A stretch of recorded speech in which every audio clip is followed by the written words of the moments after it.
Good afternoon, ladies and gentlemen. May I have your attention, please? Before we begin the webinar, may we inform you of the following guidelines. Only panelists, research speakers, and moderators will use the microphone for smooth implementation of the webinar. You can write your questions or comments in the Q&A box located below the screen anytime. Questions will be discussed after all the presentation of the panelists and research speakers. The webinar is recorded for documentation purposes. Thank you for your kind attention. The webinar will begin shortly. Please stay tuned. Thank you.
Good afternoon, ladies and gentlemen. Welcome to Agriculture, Food Security, and Lessons from the Pandemic webinar with the theme Challenges in Attaining Food Security. I'm Jennifer Nang, Associate Editor of Business Mirror. The pandemic's impact has been massive and deep and will be felt over the long run. The challenge it posed to the country have forced both the government and the private sector to quickly strategize to respond effectively both to the public health crisis and the economic backlash from the quarantines. The latest data on the second quarter economic performance at the height of crippling lockdowns highlighted the critical role of agriculture in the nation's survival. Despite the disruptions to the food supply and logistics networks, agriculture proved to be resilient in the face of the ongoing crisis. Many businesses in the urban areas and local government units found ways to empower farmers and fishermen by going straight to them. They bought their produce and brought them to score subsidies, where outright food subsidies had to be given to households as millions of workers lost their jobs during the pandemic. The pandemic also underscored the need to ensure food security, including the social, economic, and environmental sustainability of our food systems. Good afternoon. I'm Jasper Emmanuel Arcalas, the Business Mirror's agriculture reporter. For the first part of this webinar, we will be hearing discussions from our expert presenters. And for the second part would be the Q&A session and panel discussion where questions will be answered by our esteemed panelists who will share their critical insights on the challenges and opportunities of the agriculture sector in the trying times. So please don't hesitate to write your questions in the Q&A box below as we go along with our discussions. At this point in time, let's welcome our presenters and experts in today's webinar. We have Department of Agriculture Assistant Secretary, Christine Evangelista. Good afternoon, ma'am. Thank you for joining us today. Thank you. Thank you for having me.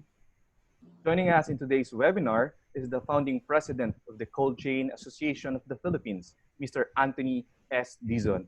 Hello, sir. Good afternoon, and thank you for being with us today. Good afternoon, and thank you for inviting us to be part of this webinar today. Our next expert is the Public Affairs Lead at East West Seed Corporation Philippines, Dr. Mary Ann P. Sayok.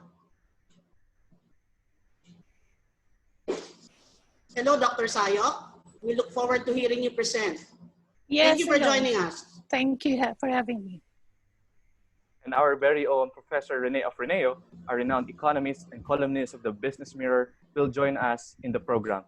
Magandang hapon po, Prof. And maraming salamat at nakadalo kayo ngayon sa aming webinar.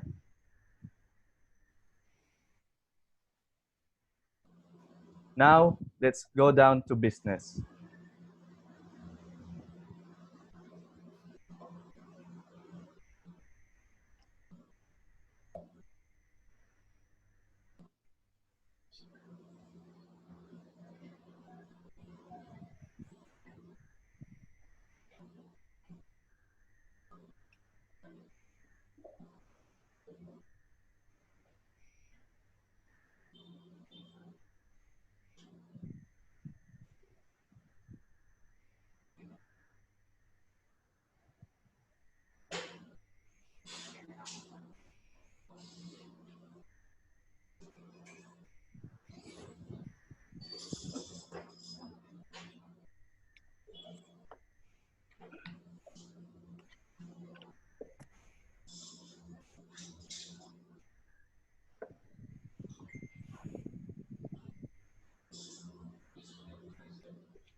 Now let's get down to business.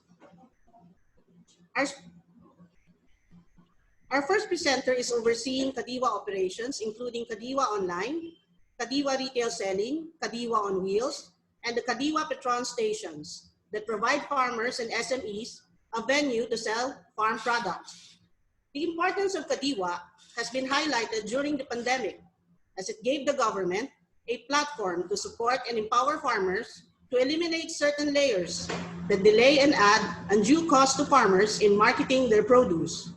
She is in charge of agribusiness and marketing assistance services at the Department of Agriculture.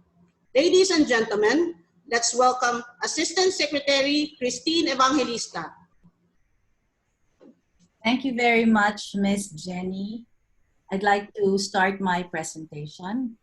This is in line with one of the programs of the Department of Agriculture, which is the Kadiwa ni Ani at Kita.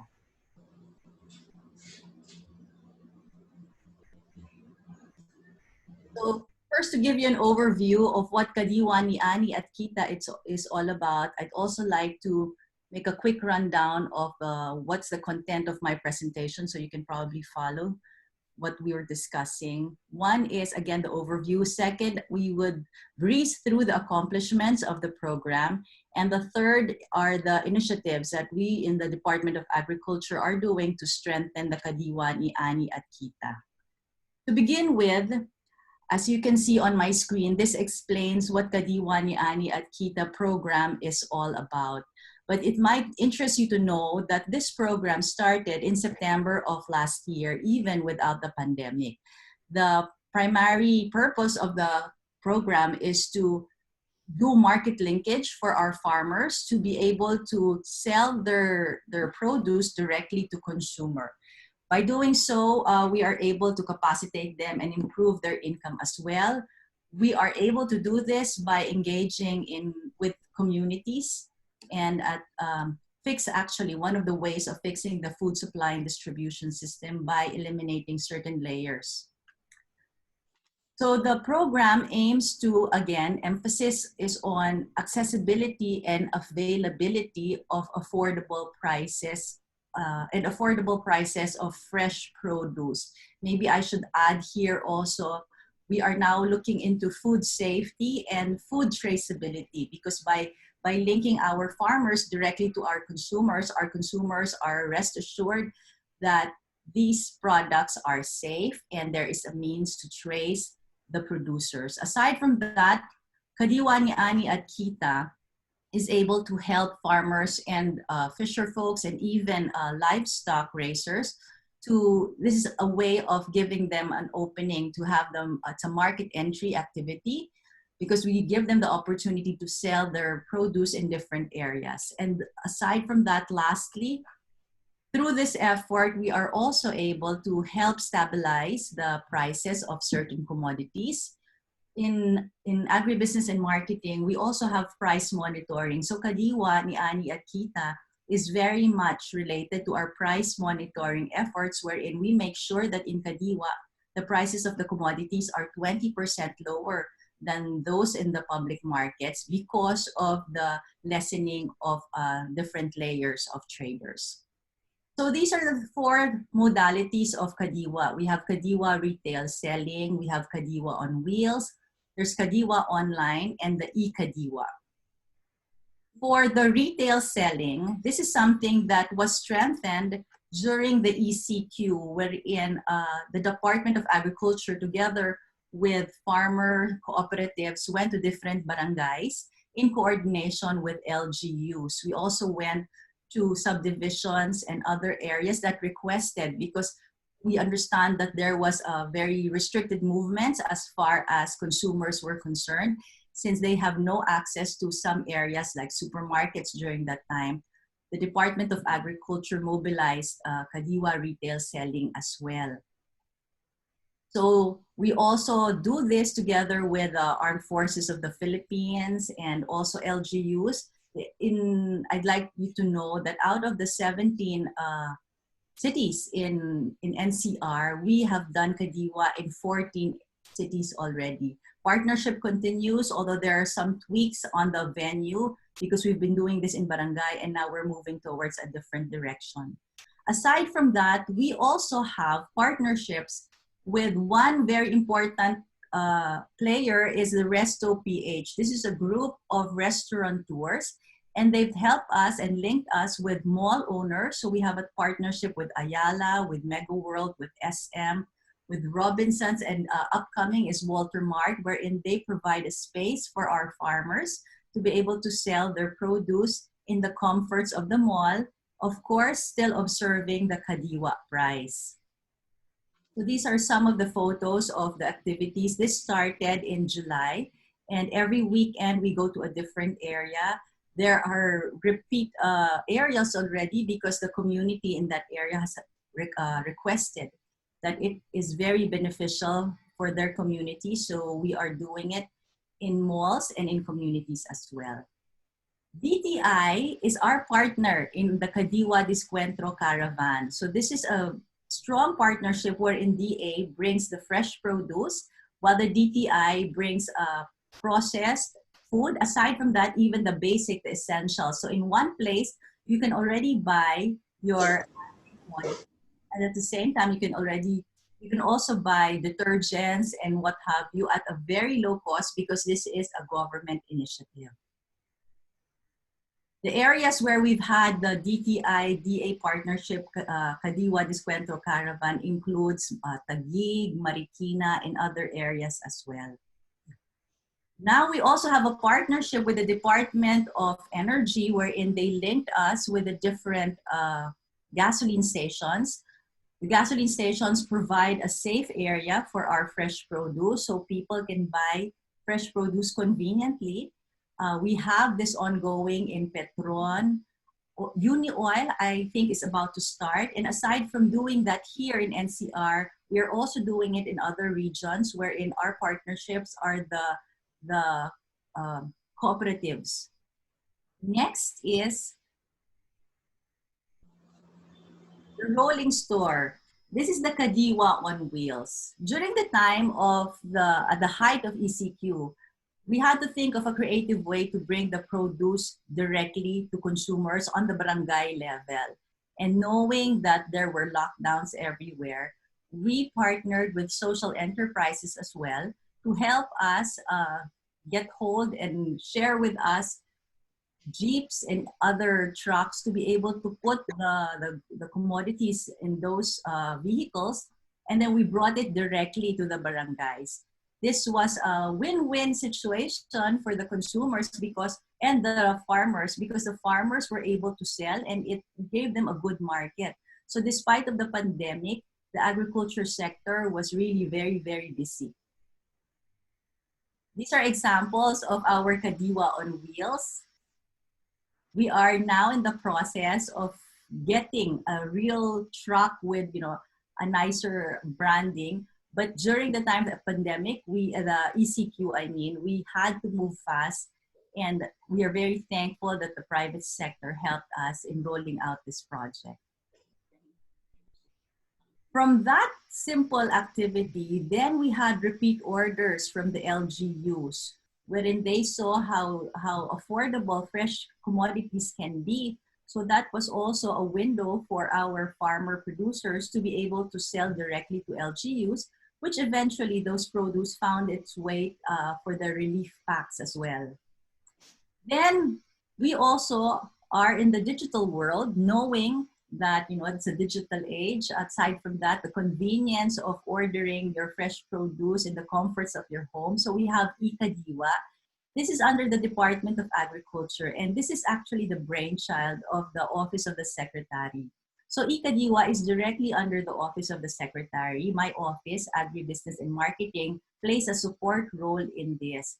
You can see that there are several social enterprises who partnered with our OSEC for this program, and they have been buying from our farmers equitably to make sure also that our farmers get a good income while not sacrificing the affordability side of Kadiwa products. So just to give you the accomplishments of what our program Kadiwa has already gained, we've served and continue to work with 442 LGUs. And the sales generated through Kadiwa is already at 6 billion pesos. Aside from that, what I'd like to highlight more than the figures of sales is really the number of the farmers and fisher folks who benefited from this program. As you can see, there are 23,251 farmers already and fisher folks who were able to sell their produce through this program. And if you make that into cooperatives, that is around 4,453 cooperatives. From the consumer side, the Kadiwa ni Ani at Kita has served almost 2 million households.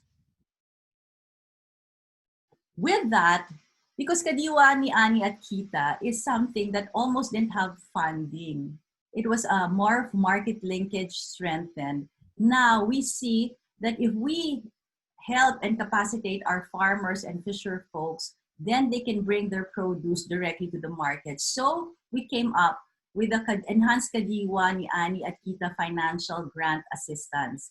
This financial grant assistance are categorized into three. One is, to enable them as to become assemblers. They can also be consolidators, as you can see in type B. And type C shows that they can also, through this financial grant, it can jumpstart their very own Kadiwa retail store. Of course, there are certain qualifications for our cooperatives to be able to apply for this special grant of the government. And hopefully, right now we are at the point of already making a list of cooperatives nationwide.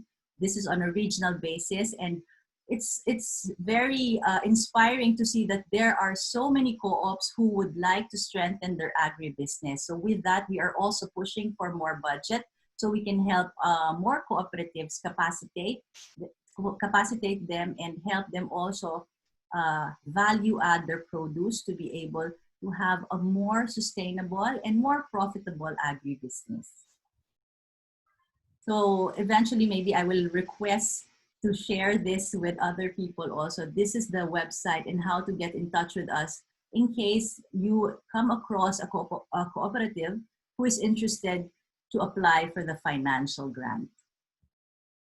The other things that the agribusiness and marketing is busy with now are, of course, we've already organized webinars because we are trying to reach several people who want to get into agribusiness. We've identified OFWs, displaced workers, even students. We've tied up with the National Youth Commission to tap our youth as well.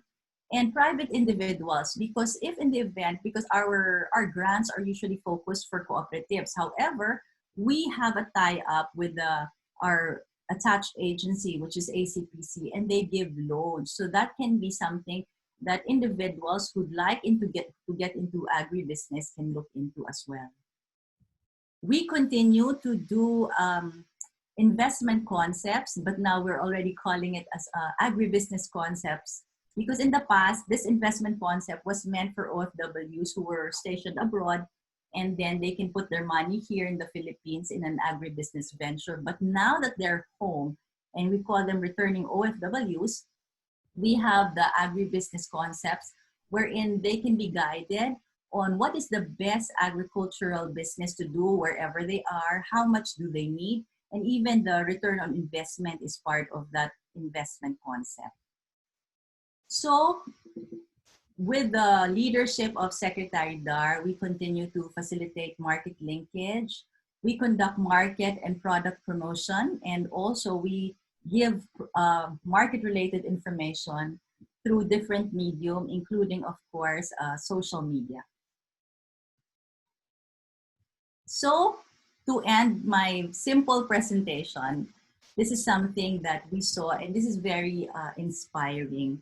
It came from Bill and Melinda Gates Foundation, and they saw the relevance of agriculture, especially during these times. So if I may, agribusiness and investment in agriculture are the best weapons against hunger and poverty, and they have made lives better for billions of people. So it's a very simple program, but it has already generated a lot of benefits for our farmer communities. So with that, I would like to end my presentation.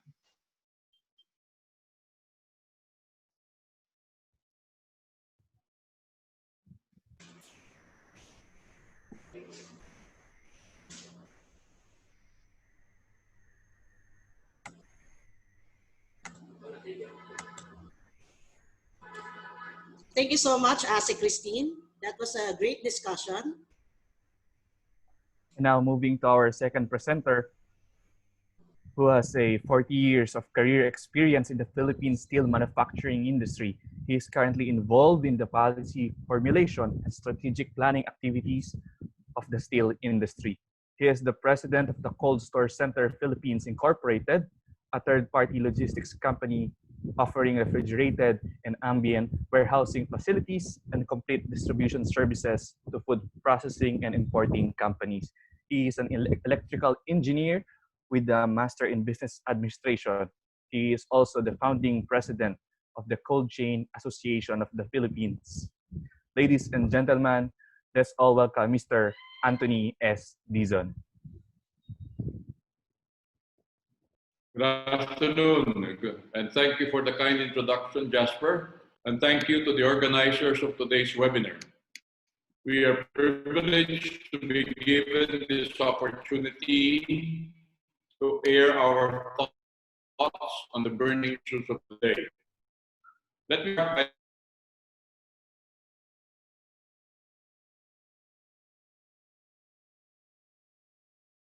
by saying that we are truly living in unprecedented industry and general human welfare all over the world. Worse even, there are no clear indications that the current situation will reverse or even ease up within calendar year 2020. In the Philippines, we are confronted with the stark realities. 45% of our labor force may be out of work. Pasumbali lang po, hindi po kami nagagalak sa pangyayaring ito. We may also realistically expect a diminution in OFW remittances to the tune of $10 to $12 billion. In a consumption-driven economy like the Philippines, this is a serious aberration. Worse, our government is hard-pressed to conjure innovative ways to restart the economy with scarce resources. On the agribusiness front, we need to contend with the vagaries that affect our ability to provide sufficient quantity and desirable quality of food for the Filipino. Paradoxically enough, some of the factors are within our control. The challenge, therefore, is to create the paradigm shift that will enable us to surmount the challenges and prepare our agriculture sector to adequately address not only post-COVID, but also long-term food security concerns. Today, we shall attempt to draw from our past and present experiences, develop strategies and action plans, which, hopefully, if adhered to and implemented, may contribute to attaining our food security objectives. While we do not have all the answers, we believe that sharing ideas is an effective tool for generating positive action.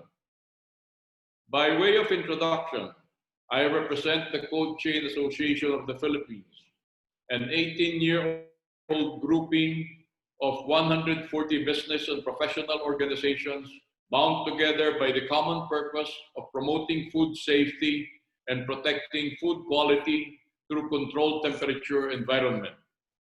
Essentially, we act as the supply chain managers for the various food production and distribution sectors, from processing to retail and food service. Over our 18-year experience, we have aspired to work closely with government agencies such as the Department of Agriculture, the Department of Trade and Industry, among others. Most times we agree. Sometimes we agree to disagree, but always in an atmosphere of civility, respect, and a mutual interest to strengthen the Philippine agribusiness sector. I will definitely endeavor to sustain that relationship today, particularly as we have with us the new crush ng industriya, ASEC Christine Evangelista. Let me jump immediately to the topic of today's webinar, challenges to food security.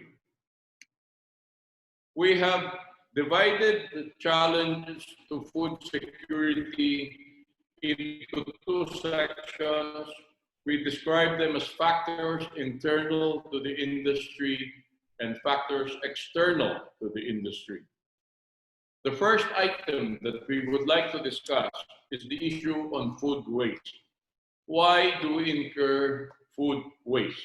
We incur food waste because there is no available supply-demand data to guide planting practice.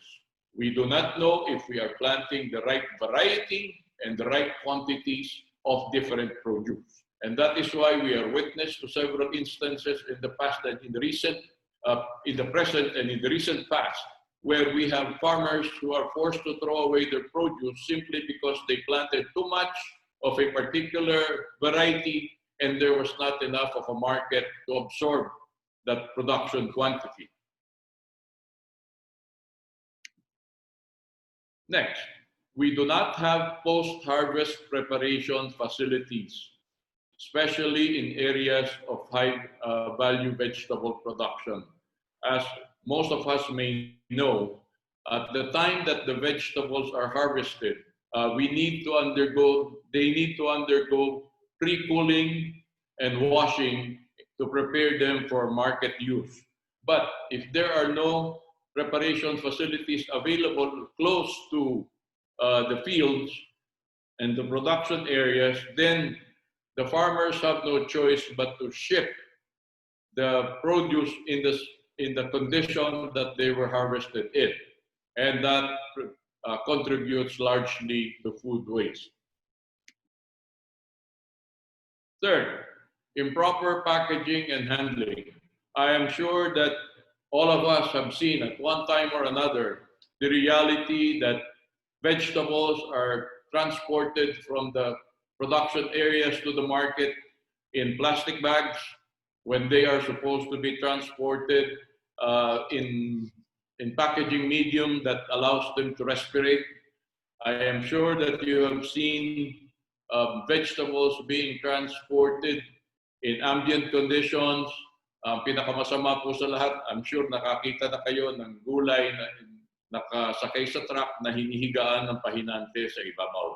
All of these activities and all of these practices contribute significantly to food waste.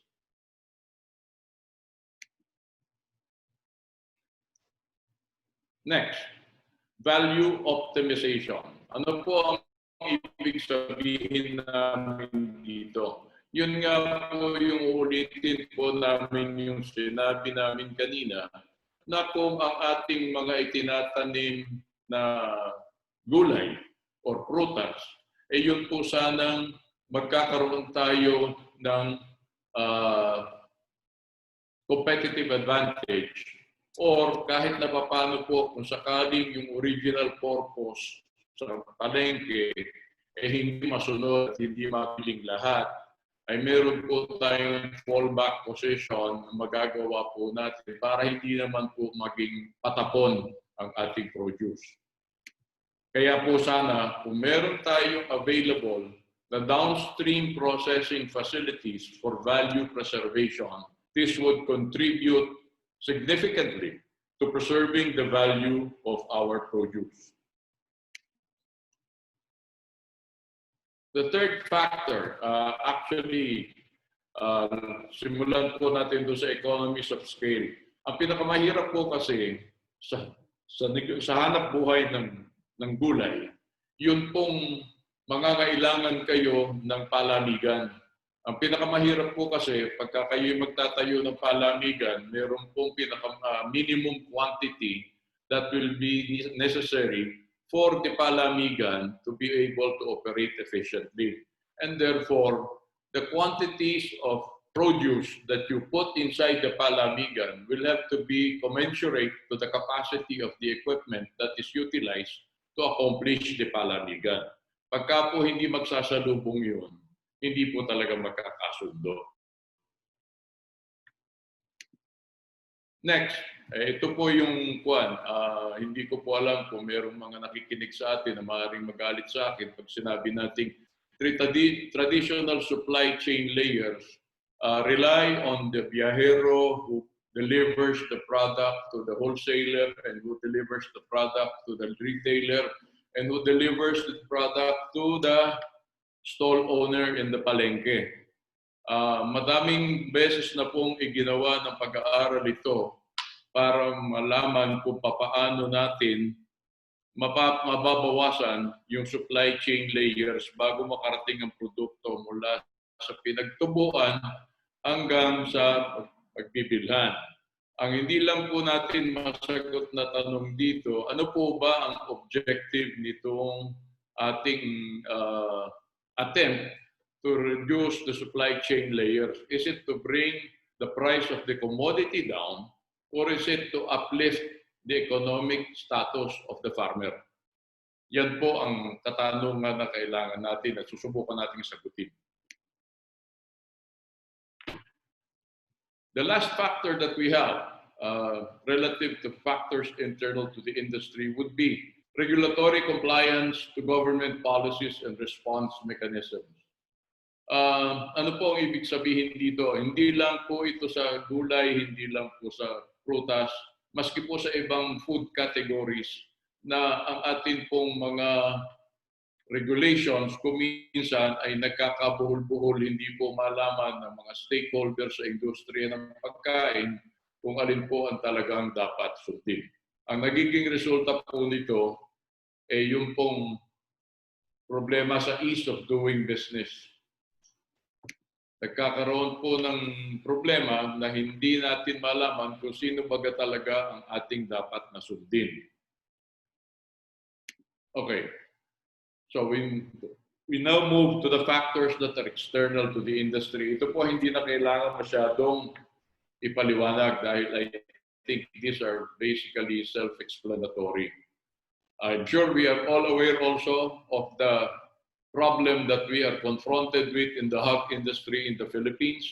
The African swine fever has been with us for almost 2 years now, and it looks like there is no solution that is immediately in sight. Next, pagka po wala tayong ma-produce na pagkain, kagaya ng karne ng baboy, wala po tayong solusyon kung hindi humanap ng ibang pagkukunan. Ang problema po natin, lalo na po ngayon sa panahon ng pandemya, lahat po ng bansa na nangangailangan din ng pagkain ay naghahabol din na makabili ng parehas na ating mga produktong gustong mabili. And therefore, we are confronted with the issues of availability and price.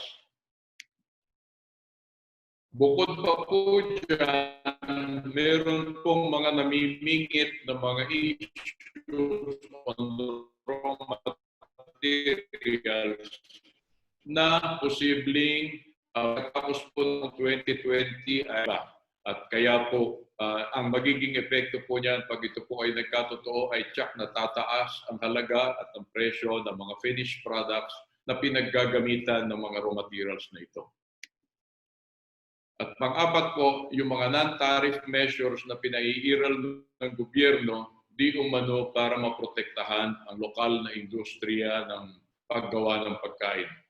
Atin pong tatalakayin ito maya-maya. Okay, so from where we sit, ang tingin po naman namin, hindi naman po ang mga problemang binanggit namin ay hindi naman po walang solusyon. We have recommended action plans that we can recommend within the industry and outside of the industry. Let me start by action plans that we can do within the industry. 1, information sharing for operations planning. Kami po, nabanggit ko nga po kanina, kami po ang supply chain managers ng lahat ng mga manggagawa ng pagkain, pag nag-i-import ng pagkain, kami po ang namamagitan mula sa production area papunta sa consumer. Kaya po sana makabubuti na lahat sana kami mag-usap-usap at mag-coordinate para po naintindihan namin kung gaano karami at anong klase at kailan darating ang mga produkto na kailangang ipadaan sa supply chain. Kailangan din po naming malaman kung ano-ano ang klase ng mga produkto na pararatingin nila sa amin dahil baka po hindi alam na nakararami sa atin na meron pong prohibition in cold chain practice na hindi po pinapayagan na maghalo-halo ang iba-ibang klaseng karne, hindi rin po pinapayagan na maghalo-halo ang karne at isda, hindi rin po pinapayagan na maghalo-halo ang iba-ibang klaseng gulay. Meron pa pong isang bagay dito, yung format. Kailangan din po naming malaman kung ang darating sa amin ay nakakahong karne o buong baboy o buong baka. Kasi po, hindi po pareho ang mga working conditions na kakailanganin, depende po sa format ng produkto na dadalhin sa amin. Next, strategic planning. Kami po sa cold chain industry, ang amin pong laging sinasabi, ang capacity po namin ngayon ay kulang-kulang 500,000 tonelada. Ang aming holding capacity for all types of products that will benefit from cold chain intervention. Ang tingin po namin, mayroon pang room for expansion. Kanya lamang po dahil nga sa mga pangyayari, lalo na itong epekto ng ASF at ang epekto ng pandemya, maaari po na dapat ang strategic approach dito ay ang ating mga facilities na ginagamit para sa pagprotekta ng kalidad ng pagkain ay located strategically around the country para naman po lahat ng bahagi ng ating bansa ay makinabang sa kapabilidad ng cold chain. At kasama na rin po dyan kung makakatulong na kami ay mag-provide na rin ng value-added services para yun po mga major manufacturers ay hindi na nila kailangang magdagdag pa ng capability para gawin yung mga maliliit na bagay na maaring gawin ng supply chain manager. Relationship building. Kami po ay nagsisilbi sa malalaking kumpanya na gumagawa ng pagkain. Ang amin po lamang sanang dasal, sana po yung aming relasyon between the supply chain provider, so the supply chain manager and the logistics service provider and the principal, sana po maging partnership na pagka lumalaki yung kanilang negosyo, magkaroon din ng pagkakataon na lumaki yung katulong sa pagpapaunlad ng negosyo. Wag naman po sana yung manatili kaming katulong, sana po kami ay makinabang din sa biyaya na ating matatamasa. Kaya nga po ang aming sinasabi, instead of integrating everything into a manufacturing operation, baka po mas magandang practice ang ating gamitin po ay yung tinatawag na outsourcing. Para po sana, ang basic philosophy po dyan ay spreading the sunshine para mas marami naman po ang makinabang. Ngayon po, andito na po tayo sa medyo matinding bahagi ng aming presentation. Ano po ang pwede have created subheadings to highlight the action plans that we recommend should be taken by government together with the private sector. Ang sabi po namin, number 1, bakit po hindi natin ma-practice yung cooperative or commercial farming rather than plantitos y plantitas? Kasi po, although the objective of plantitos y plantitas is laudable, that strategy is only a survival strategy. Dahil po pagkatapos nilang kainin yung kanilang itinanim at inani na bunga, wala naman po silang kikitain para sa ibang pangangailangan nila. Hindi naman po paano po ba natin sasabihin yon? Man does not live by okra alone. At ang problema po dyan, pagka lahat po binigyan natin ng buto ng okra at buto ng talong, paano naman po yung wala man lang opportunity for barter among neighbors kung ang kanilang paninda ay pare-pareho din, di po ba? Number 2, technology absorption for value creation. Ano po ang ibig sabihin nito? Marami naman pong technology available locally and maybe in different parts of the world para po naman makagawa tayo ng ibang paraan. Kasi nga po, baka meron tayong mga kailangang baguhin sa ating mga consumption practices. Masyado po tayong fixated sa kanin, baka naman po pwede nating baguhin ang ating dependence sa kanin. Kaya po ako'y tuwan-tuwa doon sa pangyayari last year na yung mga aita bumaba ng bundok, hindi po para mamalimos, kung hindi po para mag-alok ng kamote sa mga taga-Maynila. At tinanggap naman po ng mga taga-Maynila yung kamote, nangangahulugan po yan, na alam naman ng taga-Maynila na ang kamote pwede na maipalit sa kanin. Ano pa po ang ibig sabihin? We have research material that says that in India, they have discovered an application by which jackfruit or langka na napakarami dito sa Pilipinas ay magawan nila ng paraan para maging staple food na kapalit din po ng bigas. Ano pa po ang halimbawa? In Thailand, bakit po sila mayroong technology na nade-develop para po ultimo yung balat ng pakwan na dito sa Pilipinas ay pagkain lang ng baboy, ay nagagawa nila ng paraan para maging pastillas. Hindi po ba? Pagka po ganun ang ating pananaw, marami po tayong posibleng magawa. And third, in the area of sustainability versus survival.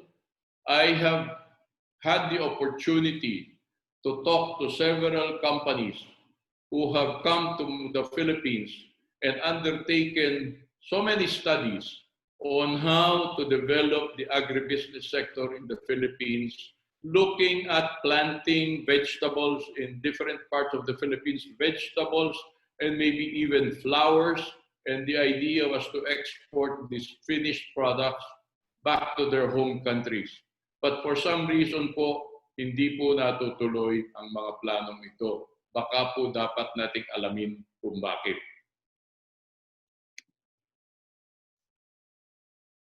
Second area, ito po medyo hindi masyadong magandang pakinggan. We call this policy versus fallacy. Kasi po paminsan-minsan nagkakaroon po ng difference in opinion ang private sector, ang industriya at ang gobyerno sa pamamaraan ng paglabas nila ng policy ng polisiya ng gobyerno na walang sapat na o matibay na panuntunan kung paano po i-implement ang mga polisiya na kanilang ipinalabas. Ang isa pong example dito na bagong pangyayari lamang ay yung pong Administrative Order 24 ng National Meat Inspection Service na ang layunin po pahirapin ang proseso ng pag-a-apply ng import permit sa pagbili ng karne sa labas ng bansa. Dahil nga daw po ang kanilang theory na pinanggalingan yun daw pong mga cold storage facility puno ng lahat at hindi nakakayaning tumanggap pa ng karagdagang import shipment. Naipaliwanag na po namin ito sa gobyerno na maaari nga pong sa sandaling panahon ay nagkatotoo yun dahil nga po sa epekto ng ECQ sa industriya at sa purchasing habit at purchasing ability ng consumer sa Pilipinas. Pero yung pong pangyayari na ginawa nilang basihan para ilathala ang AO24 ay hindi na po makatotohanan noong panahon na ito'y pinag-uusapan. Nakinig naman po ang gobyerno at ang AO24 ay hindi natuloy. Pangalawa po, nasabi na rin po sa lahat media na ang gobyerno ay nagbabalak na gumasta ng 2 bilyong piso para magtayo ng agricultural commodity examination area sa 5 lugar sa Pilipinas. Ang amin pong posisyon dito, hindi po kinakailangan na gastusin itong perang ito para lamang po magampanan ang sinasabi nilang dapat na maging papel ng kanilang commodity examination area.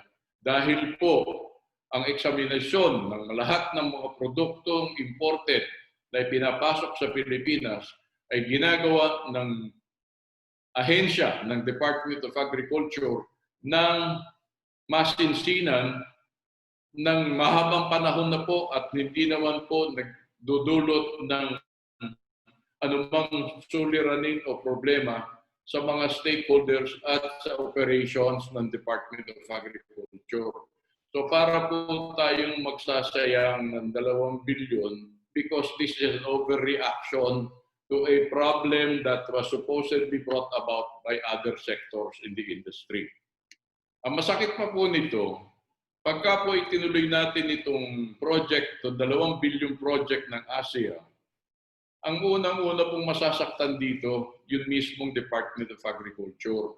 Dahil po lalabas na ngayon lamang sila nakakaisip na gumawa ng mga hakbangin para proteksyonan ang industriya ng pagkain laban sa mga smuggler, laban sa mga nagpapasok ng produktong hindi kagandahan ng quality. Pero ang sabi po kasi ng Republic Act 10611, which is the National Food Safety Act of 2013, 150 days from the issuance of the implementing rules and regulations of RA 10611, dapat po lahat ng examination, inspection mechanisms nakalagay na po at ready for implementation na. Yun pong IRR na yun, yung pong Implementing Rules and Regulations, nailabas po yun 2015 pa. So pagka po ngayon, sinabi ng Department of Agriculture na gagawa kami ng mga bagong hakbang dahil ito yung reaction namin sa Republic Act 10611 para po namang baka masabi na bakit ngayon lang, 5 taon na nakakalipas mula nang ma-approve yung IRR.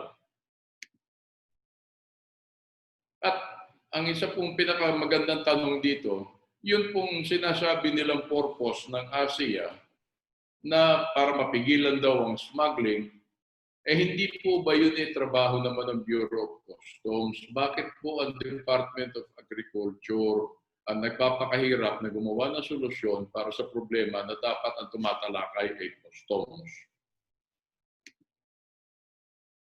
Pangatlo po, ito pong mga nakaraang panahon, nagkaroon ng bagong problema sa operators ng cold storage warehouses dahil po lahat ng refrigerated containers ng imported na produktong pagkain ay napilitang magpakabit ng GPS sensor ang bawat container.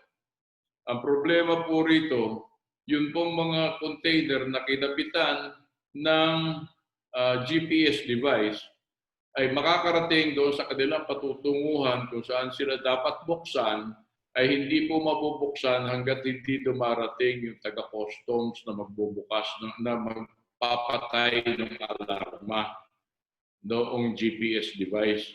Ang sabi po namin, hindi na po kailangan ito dahil meron na pong procedure in place ang Bureau of Animal Industry at ang National Meat Inspection Service kung paano po matiyak na ang isang container na dumating ay makakarating lamang at mabubuksan lamang kung saan siya itinuro na pupuntahan niya. Again, ang sabi po namin dito, ang nahihirapan po rito ay yung mga stakeholders sa agribusiness sector. Baka po dapat po ang unang-unang nag-react dito at nagreklamo should have been the Department of Agriculture. Hanggang ngayon po, nakakaranas para kami ng problema dito na ang nagiging resulta ay nade-delay po ang pagbukas ng container, nagre-resulta po sa demurahe. At maski po yung mga container na nasa port of arrival, hindi po nakakaalis pagka po walang magamit na GPS. At pang-apat po, ito po ay aming pinakakahintay-hintay. Sabi po ng ating mga mambabatas, under Bayanihan 2, meron pong 24 billion pesos na i-allocate sila for agribusiness. Ang amin po lamang pakiusap dito, baka naman po pwedeng konsultahin nyo ang private sector kung papaano natin pwedeng magamit ng mahusay itong perang ito para sa ipuunlad ng ating agriculture sector. The last item, we suggest that management contract arrangements might be made between the Department of Agriculture and private sector organizations to enable rationalization and judicious operation of idle or underutilized government agribusiness assets. Sa ngayon po sa aking listahan, meron pong at least 3 na unutilized government agribusiness assets na sana po kung napaandar ng maayos at naitatag ng maayos at napaandar ng maayos ay malaking kapakinabangan sa food supply sector ng Pilipinas. Pero hanggang ngayon po, makalipas ang maraming taon, hindi pa po napapakinabangan itong mga government agribusiness assets na ito. On that note, hindi ko na po masyado pang pahahabain. I will be more than happy to answer any questions that may be fielded later on. Let me just close by saying that, needless to say, drastic problems require drastic solutions. Our food security problems are bound to get worse before they get better, particularly as we continue to struggle against COVID, ASF, avian flu, among others. Nonetheless, there seems to be a silver lining. We are probably better off than some other countries because Filipinos are more compliant and less maverick. If there is something positive that we can draw from this pandemic, it is the realization that we all need to summon a common resolve. Therefore, the challenge to all of us is to recognize that what we are up against will require us to embrace change as the new normal, and we need to move together in unison to realize the desired impact of that change. Kaya po ang panawagan namin, sana magkaisa na tayo sa pagharap sa hamon ng kasapatan ng pagkain sa ating bansa sa hinaharap. Huwag na muna tayong magtalo, huwag na muna tayong maglaglagan. I shall leave you with a couple of nuggets of wisdom. Hopefully, they supply the motivation to move forward together in our quest for food sufficiency and food security. Sabi po ni Henry Ford, coming together is a beginning. Staying together is progress. And working together is success. Ang sabi rin po na Steve Jobs, great things in business are never done by one person. They are done by a team of people. On that note, maraming salamat po at magandang hapon. Maraming salamat po, Mr. Anthony Dizon, sa napakaraming makabuluhang ideya at impormasyon na inyong binahagi sa amin. For sure na that was a lot of information and ideas shared by our two expert presenters. Before we proceed to the second part of the webinar, we will have a quick 5-minute break.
Maligayang pagbabalik po sa ating makabuluhang webinar ukol sa mga problemang kinakaharap ng bansa pagdating sa produksyon at supply ng pagkain sa gitna ng pandemyang COVID-19. We hope everyone is ready to continue with our next set of presentations. Moving on to our next presentation, she has 18 years of experience in the vegetable seed industry. Prior to her stint in the private sector, she had a long career in government, responsible for implementing agriculture programs on crops, livestock, fisheries, irrigation, farm mechanization, and agriculture extension and training. She is the public affairs lead at East West Seed Corporation Philippines, a Dutch company engaged in research, development, production, and distribution of vegetable seeds. East West Seed is the market leader for tropical vegetable seeds in Asia and developing markets in Africa and Latin America. Ladies and gentlemen, let's welcome Dr. Mary Ann P. Sayo. Thank you. Good afternoon, and thank you very much, Jen, for the kind introduction. To the organizers, thank you for having me here. Let me just try to share my screen.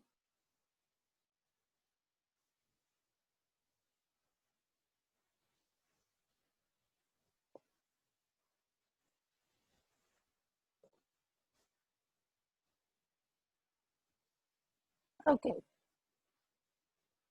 Well, now more than ever, the challenges of attaining food security are staring us in the face. The COVID-19 pandemic has highlighted the importance of agriculture and food security. It is in this context that I would like to talk about the value of growing vegetables in this pandemic and beyond. Seed is the starting point of the food system. East West Seed founder and 2019 World Food Prize laureate Simon Groth believes that a good seed can change the lives of millions. Let me tell you briefly about East West Seed. East West Seed was founded by Dutch seedsman Simon Groth and Filipino seed trader Benito M. Domingo in Lipa, Batangas in 1982. We have been serving farmers for 38 years. East West is one of the largest vegetable seed companies in the world. We export our varieties to over 60 countries. Our mission is to increase the income of smallholder farmers through high-quality seeds and knowledge transfer and promote the growth of the tropical vegetable industry. In 1985, we introduced the first locally developed commercial vegetable hybrid in the Philippines called Ampalaya Jade Star. We carry 105 varieties of vegetables in our portfolio. The top 5 are onion, pumpkin, tomato, bitter gourd, and corn. In 2007, Farm Ready, the first professional vegetable and flower seedling nursery in the country, was established. Why vegetables? Vegetables' unique contribution to development includes higher productivity, nutrition, and income diversification. Vegetables rank second to ornamentals on income generated per unit area and time. They can be grown as a monocrop, intercrop, or multiple crop. Vegetables can be grown year-round, ranging from short gestating crops to crops with longer harvesting period. Vegetables are best source of micronutrients, especially in vulnerable communities. Vegetables are known as cash crops, and the average income per hectare is higher compared to field crops. On vegetable production trends, the value of Asia's vegetable industry is estimated at $29 billion US, according to the World Vegetable Center. The Philippine vegetable production is growing by 2% and vegetable area by 1.7%. Yield per hectare is also increasing, which can be attributed to the use of quality seeds of improved varieties coupled with better agronomic practices. The average yield per hectare in Asia is between 8 to 10 tons per hectare. On vegetable consumption trends, by 2050, the world will need an additional 730 million tons of fruits and vegetables. Filipinos' vegetable consumption of 41 kilos per person per year is substandard compared to the recommended intake by the World Health Organization of 73 kilos per person per year. Low vegetable consumption may be linked to these diet-related issues, health issues. 95 children in the Philippines die from malnutrition every day. 13% of Filipino adolescents are overweight and obese. 1 in 2 adult Filipinos have high cholesterol. How did the vegetable industry fare during the COVID-19 pandemic? During the lockdown, movement of agriculture inputs, farmers, and food was hampered. Due to the closure of businesses, there was a decrease in wholesale buyers of vegetables. The upside is there was an increase in the number of direct farmer-to-consumer channels. DA's Kadiwa program generated at least 2.38 billion pesos in revenues for farmers. And according to ASEC Evangelista, the value purchased was amounted to 6 billion pesos. E-commerce became the norm, where sales are made through websites, mobile apps, and social media. There is a stronger nationwide call and support to the plant program of DA to strengthen the country's food security. The lockdown has encouraged more people to grow vegetables in their homes. In support of DA's program on urban agriculture, the Philippine Seed Industry Association and its member seed companies implemented the Gulayan sa Syudad program. 4 community vegetable gardens were established in Caloocan, Manila, Las Piñas, and Novaliches, Quezon City. This is a partnership project with the DA, PSIA, and selected LGUs. Another urban agriculture project is called Stables and Greens, an agri-livestock integrated support to COVID-prone areas, or ALIS COVID. 6 200 square meter stables and greens gardens were established in Lipa City, Batangas. Each garden can produce vegetables, meat, and eggs for the community. This is a collaboration project of East West Seed, the International Training Center on Pig Husbandry of DAATI, and selected LGUs. Shown here, let's see. Okay. The other project that East West Seed has partnered with is diversifying into vegetables to strengthen food security and help increase the income of farmers. So that's the main objective of the Pag-ahon project, or sa Palay at Gulay, May Ani, Hanap Buhay, Oportunidad at Nutrisyon. The aim is to increase farmers' productivity and income amidst the pandemic. They will be trained on crop diversification practices through farmer field schools, technology demonstrations, and market matching. This is East West Seeds partnership project with DA PhilRice and the LGU of Lupao, Nueva Ecija. To help more people to successfully grow vegetables, East West Seed launched the Veggie Escuela Online.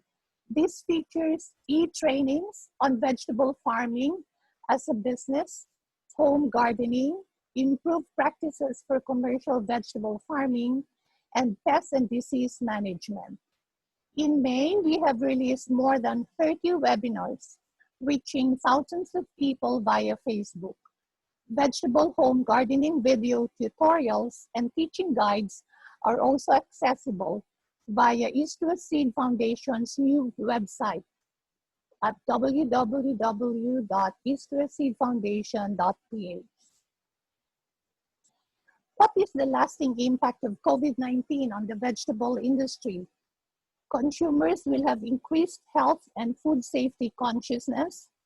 There's more preference in purchasing food online, and they are interested to grow their own food, like home gardening. Now, what does this mean for the smallholder vegetable farmers who produce majority of our vegetable requirements? To enjoy the economic benefits of vegetable farming, farmers must produce what the market wants: quality, variety, and food safety. Government and the private sector can help improve smallholder skills through training on good agricultural practices and use of digital tools. We also need to advocate increased vegetable consumption by promoting home gardening, urban agriculture in communities, and discover new and creative ways of cooking vegetables to make them more attractive to the young people and children. And also partner with retailers, e-commerce channels to feature health benefits of vegetables. To improve profitability, we need to promote the use of quality seeds of improved varieties and adoption of sustainable crop production, protection, and post-harvest technologies.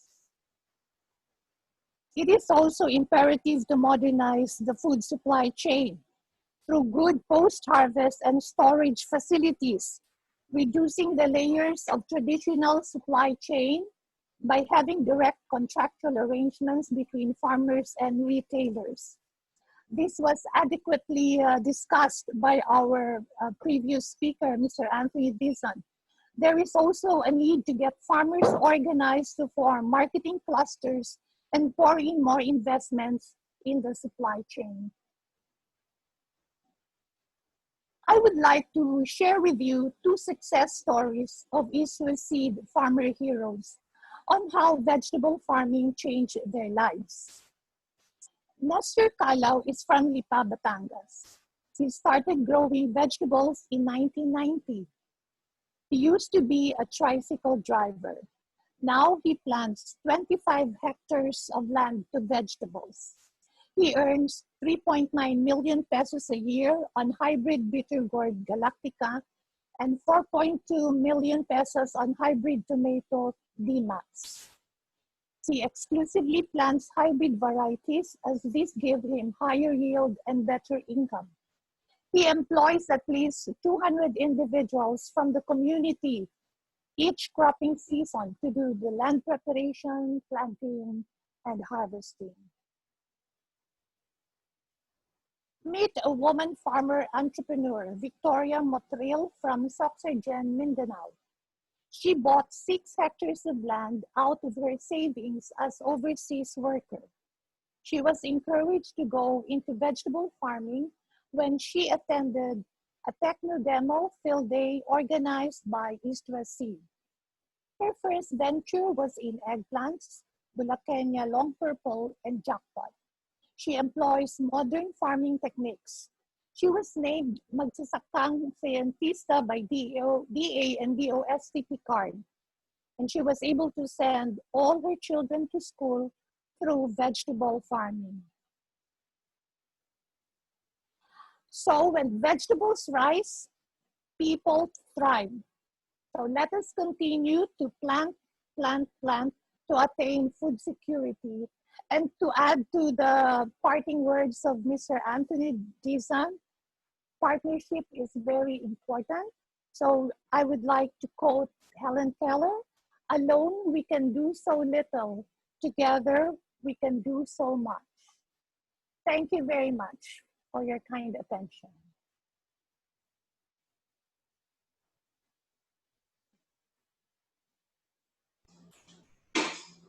Thank you, Dr. Sayok, for joining us in today's discussion.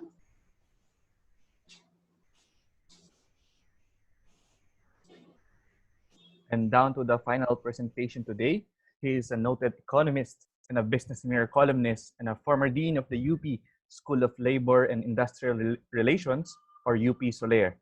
He is a professor emeritus at the University of the Philippines, Diliman, and the current president of the Integrated Rural Development Foundation, which works and partners with communities and organizations of smallholders, fishers, women, indigenous people, agricultural workers, and the youth. He is also the president of the Freedom from Debt Coalition. He authored the book titled Green Jobs and Green Skills in a Brown Philippine Economy, which was published by the International Labor Organization and the UP Press. Ladies and gentlemen, let's all welcome Professor Rene of Reneo.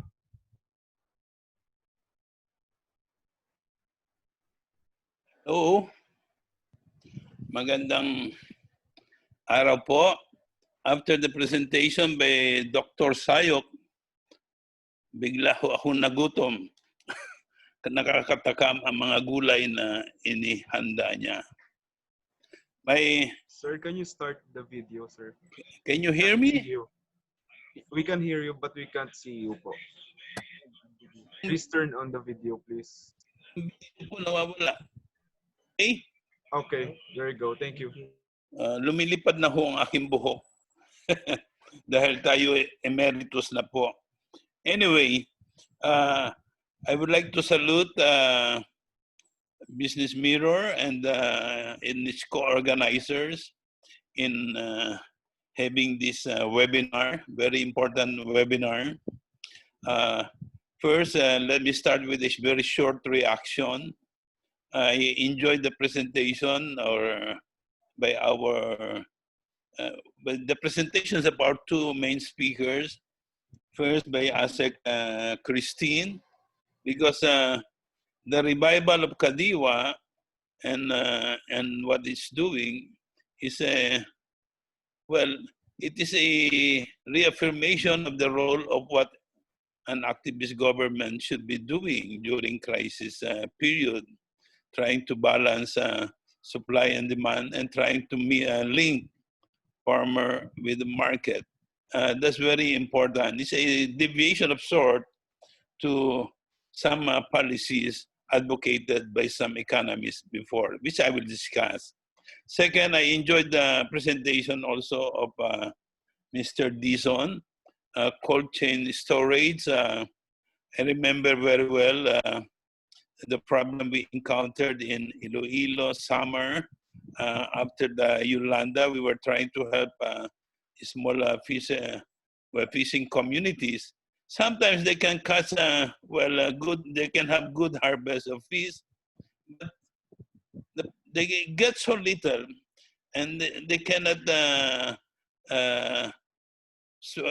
preserve the fish because they don't have these facilities. And those who have facilities are those with connection with the Binondo group.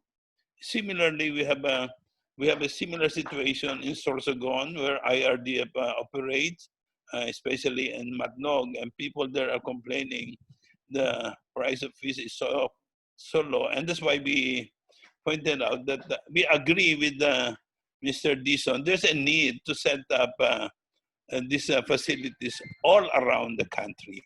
Now, let me proceed to a very short presentation, but a bit heavy because I'm discussing what I think should be the directions of general directions of agricultural policy in COVID times and even in post-COVID times. Okay, let me go to my presentation.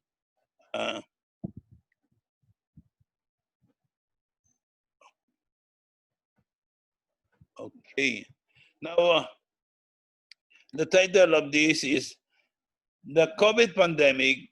It presents as a crisis, but it's an opportunity to rebuild Philippine agriculture. Let us not waste this crisis. It's not moving. Maybe, sorry. How do I make this move? the, well, first, the reality is food security. Let me go first one. Right now, Mr. Dixon was correct. Everyone now is talking about their respective national interests. We are now in the era of global distancing. Countries are distancing from one another. And the philosophy now is my country first. So there's a global battle to protect national constituencies. I think we see it in the rise of right-wing populism, crisis of free trade, and economic protectionism. I was surprised in the case of American politics. Donald Trump is talking of America first, and yet Biden's answer is make it in America. But what's the difference between the two? And this protectionist battle is now extended in agriculture. Countries are stocking up on food and essential items. Vietnam, last year and early this year, you must have heard, stocking up rice. It will not be easy for them to decide whether to export or not. On the other hand, you have China hoarding the water of Mekong upstream, and so there's a problem of what will happen to the downstream Mekong countries, Vietnam, Laos, Thailand, and Cambodia. And Europe and America, you see there are ongoing talks in the WTO, and still they do not want to give up on farm subsidies, very big subsidies to the farmers. And yet they are also very insistent that developing countries and all other countries should open up the markets for their exporters. And on the other hand, this was also mentioned by Mr. Dixon, countries left and right imposing tariff and non-tariff barriers. Our neighboring countries, especially Thailand, they are well known for having so many disputes in the WTO. Now, what is the reality? Food security is really central in surviving the pandemic. For the Philippines, I think I've just, you all know this, for the government, how to get food to the masses, and hopefully you have this kadiwa. But you see, the report of the Social Weather Station is very worrisome. 21% of or 5.2 million families are experiencing involuntary hunger. And yet, on the other hand, despite the good reports by our friends from East, West, and others, the situation of many, many farmers are precarious. We know this because we are part of a major coalition of farm organizations that are meeting with their secretary and with the Philippine Council for Agriculture and Fisheries, and they're voicing more or less the same issues.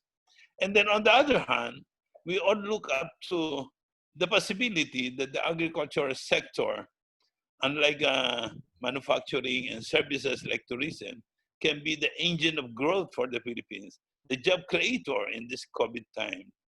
And then may I remind people that not all people in the countryside are farmers or landowners or small farmers. Majority, in fact, are landless rural poor. And you have also coastal poor and upland indigenous farmers. I don't know whether our government is thinking of programs for them, but you see from what the anecdotal stories that they're getting, they're the poorest of the poor and they're not getting enough assistance or amelioration assistance. There's a policy fund. Some government officials, they love to talk about, let's go back to the old normal. But what is the old normal? This COVID social distancing and global distancing are likely to continue beyond 2021, and even if a vaccine is found or developed. And in the meantime, let me remind you that our agricultural sector, despite the possibility of growing and expanding, has come to this very bad situation. we are now a net agricultural importing country since 1995, when we joined the World Trade Organization, by the way. And in 1994-95, I was there in the Senate hearings on the beauty of membership and so on, and all those beautiful forecasts made by our economists then. Well, nothing happened about them. In the meantime, the trade deficit every year keeps growing. I need not go into the details, but we all know some of the reasons for this agri debacle. Aimless global integration. There's nothing wrong with the making trade with the world, reaching out with the world.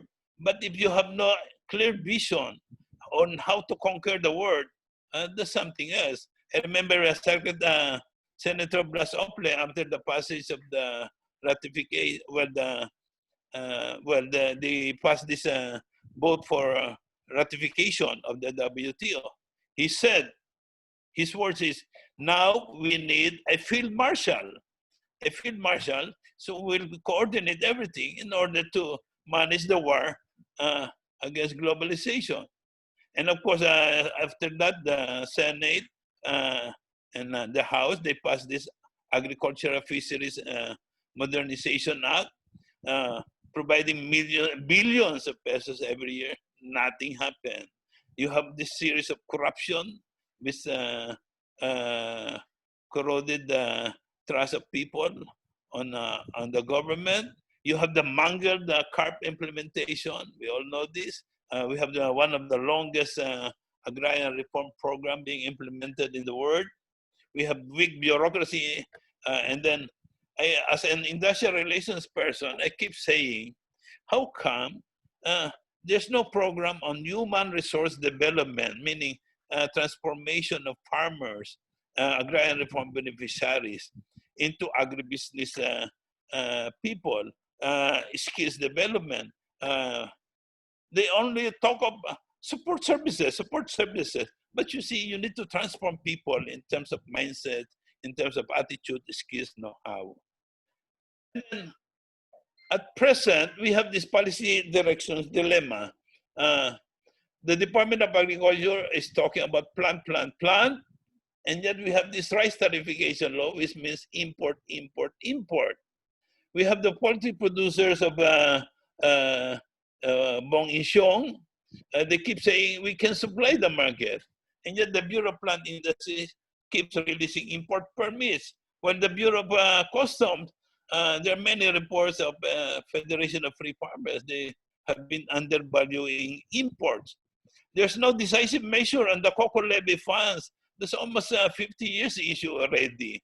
Over 100 billion pesos contributed by the farmers. And cocoa farmers are some of the poorest in the country. And this fund should be released for cocoa community development. And then no transformation program for CARP beneficiaries still.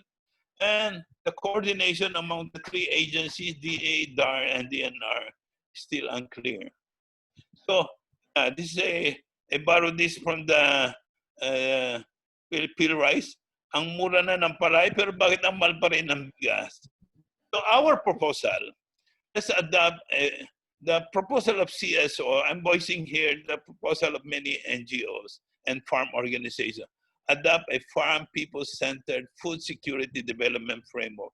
We should junk the old NEDA agri framework. I don't want to mention the name of the economists, but this is their framework. They're obsessed with the neoliberal thinking that food security means accessibility of food, whether produced locally or imported. And then, so long as you have money and you can buy or import, you are secure. And so they use, to implement this, they have this old agri-deregulation policy, which relies on market forces to sort out trade and production and limits government intervention, so no kadiwa, and limits the role of farmer organization. Now, real food security means self-sufficiency and sovereignty of the people, farmer, to determine development priorities based on people country needs. Imports, yes, we should have imports, but to supplement, not to displace local producers. Further, we say that Country can only be secure if local agriculture can feed the nation. I remember George Bush when he was renewing, or every 5 years in America, they have the U.S. Farm Bill is being renewed. And then in one of the signing of the Farm Bill, George Bush said, America is secure because we can grow our own food. As simple as that. So to achieve food security, government should support peasant fisher folk empowerment program. Freedom of association includes that empowerment, human resource development, and social protection, agrarian reform, rural community development, including healthcare, promotion of integrated area development, not piecemeal area development, and then just national land use policy. Again, 50 years being debated, still we don't have a national land use policy. And then the role of government in balancing markets is critical.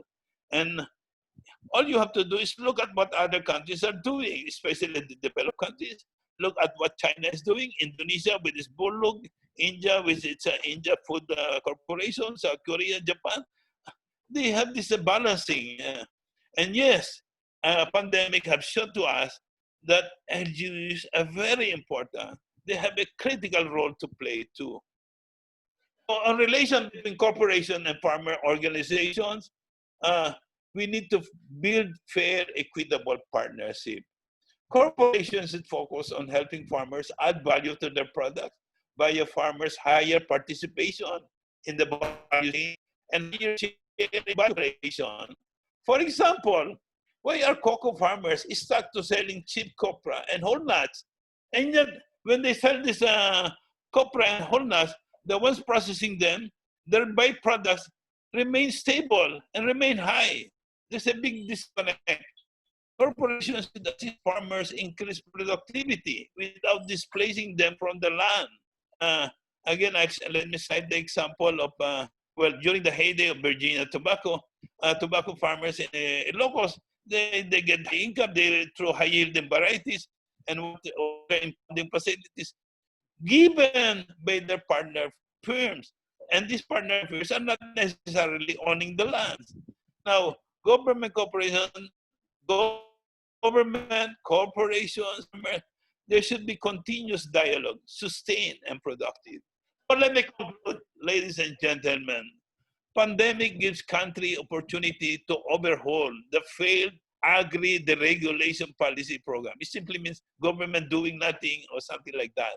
The DA's plan, well, it's a good initiative. It's being accompanied, however, by a coherent program. For example, how can you promote farm mechanization if there's no irrigation and so on? And then there should be integrated area development. This is a long it's an observation, long time by many scholars on agriculture, that many of our programs in agriculture are disjointed, piecemeal. We need an integrated approach. And yes, corporations have a role to play as partners in value development of farm product, but not as land or market monopolies. Let us all build food security based on a people-farmer development framework. And finally, my friends, let us embrace solidarity values of damayan. When in crisis, magdamayan. Bayanihan, when we're starting, let's help one another. And taklikan, let us support whatever is good initiatives are being hatched or launched, like the East-West Seed program. Let us rebuild together agriculture and rebuild our nation. Thank you. Good afternoon. Thank you very much, Professor Rene Afraneo, for the great ideas you shared with us. At this point in time, we will have the Q&A session, panel discussion. We would like to invite again our experts, Ase Christine, Mr. Anthony Dizon, Dr. Sayok, and Professor Rene to join us in the discussion. So, sir, ma'am, mauna ako, no? Akong bumangka. If you're a senator or congressman, saan ka magsisimula in terms of overhauling agricultural policies? Siguro pwedeng magsimula si Prof. Rene. Sir, kung ikaw ay senator or congressman, saan ka magsisimula in terms of overhauling agricultural policies? Well, there should be well, madali naman magsabi na we need an agricultural summit. But right now, we have so many lessons to learn from the 1990s to the present, what works and what doesn't work. I remember very well some of the columns written by by Secretary Dar when he was still a columnist, and some of the ideas are worth reiterating. In fact, he and I think, agree on the need for integrated approach, and let us plug the holes. You see, the hindi integrated. You see, let me go. This issue of integrated. You see, one of the problem is in the past there will be some rice shortages, and then there will be a rice inflation of rice, etc. And then there will be an investigation of smugglers. There will be an investigation of some of the fertilizer funds misuse, etc. In the past, I had a talk with one of our agricultural experts, former UP President Javier. He said, the problem is we don't have integrators in agriculture. In the 1970s, one of the success of Bong Tangko, if I remember it well, but he was an integrator. But he was very much opposed when the World Bank tried to introduce this structural adjustment program in 1980, 1980. This reducing government role in NFA, etc. You all need a balancing of this. And then a good starting point, really, you see there is a whole range of proposals coming from the Coalition of Farmer Organizations and CSO, and including small traders, millers, and so on. Let us consult them and let us put this all together. But I tell you, in terms of lessons, in terms of what to do, we have so much.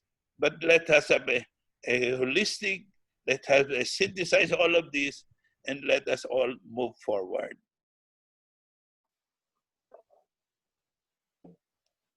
Mr. Dizon? Well, in terms of developing new directional policies, I would imagine that going back to my presentation, I think that our problems really lie in the production area. So we need to have a rationalized, a concerted effort at unifying production efforts to make sure that we produce enough, and we produce enough of the right produce so that we can address adequately the needs of the populace, and also look at the possibility of generating additional revenues by exploring external markets. I think that is probably the most important component of the agribusiness that we need to address.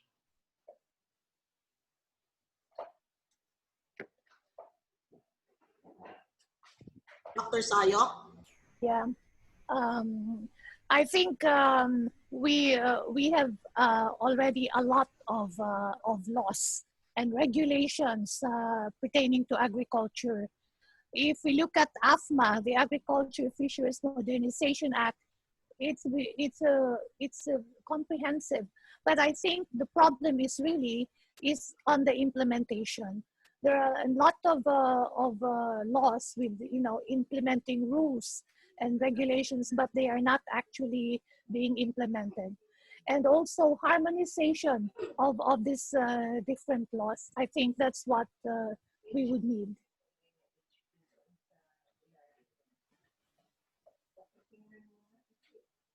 Jasper? Maybe you, Ase Christine would like to share her thoughts on that question as well. Thank you, Jasper.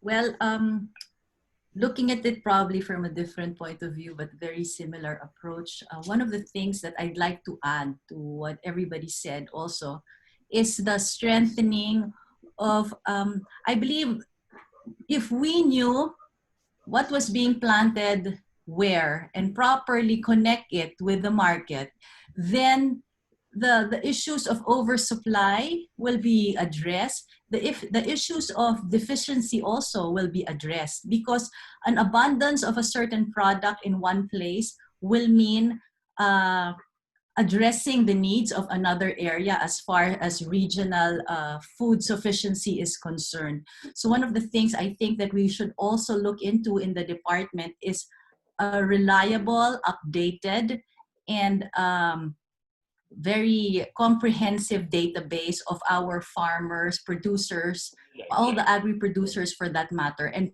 properly link them to the market so that eventually we can move towards the direction of a market-driven planting and even in raising livestock for that matter. Yung isa sa mga problemang na-highlight nitong pandemic ay yung problema po natin sa agriculture infrastructure and logistics. Lalo na't isang archipelago po yung Pilipinas. Tulad na lamang po yung hirap ng pagdadala ng mga gulay mula sa norte, gawa ng movement restrictions. Ganon din yung mga mungkahi na magdala ng karning baboy mula Mindanao patungo sa Luzon upang matugunan yung kakulangan ng supply sa Kamaynilaan at karatig na lugar. Para sa lahat po nating eksperto at panelists, ano po sa tingin ninyo yung mga maaaring partikular na hakbang ng gobyerno at pribadong sektor upang lalong maisaayos at mapaganda yung ating infrastructure at logistics agriculture?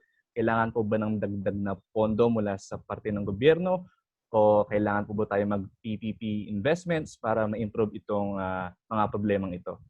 Pwede po tayong siguro magsimula kay Ase Christine. Yan po nga ay isa sa mga naging challenge, no, na lumabas. Naging very evident during the height of the ECQ, because we've seen how the movements of products will greatly affect the demand and the supply of commodities, agri-commodities in areas, especially like in NCR na hindi po tayo agri-producing.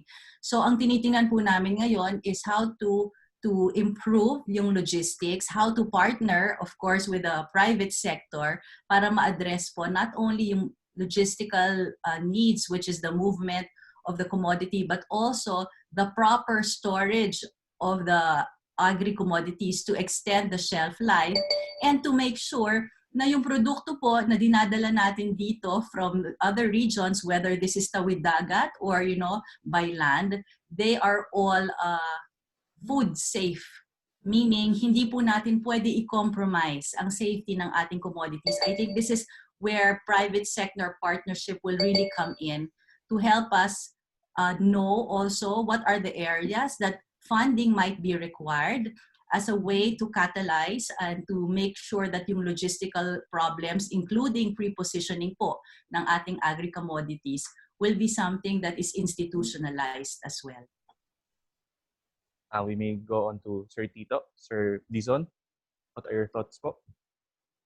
Well, I cannot disagree with the statements of Ase Christine.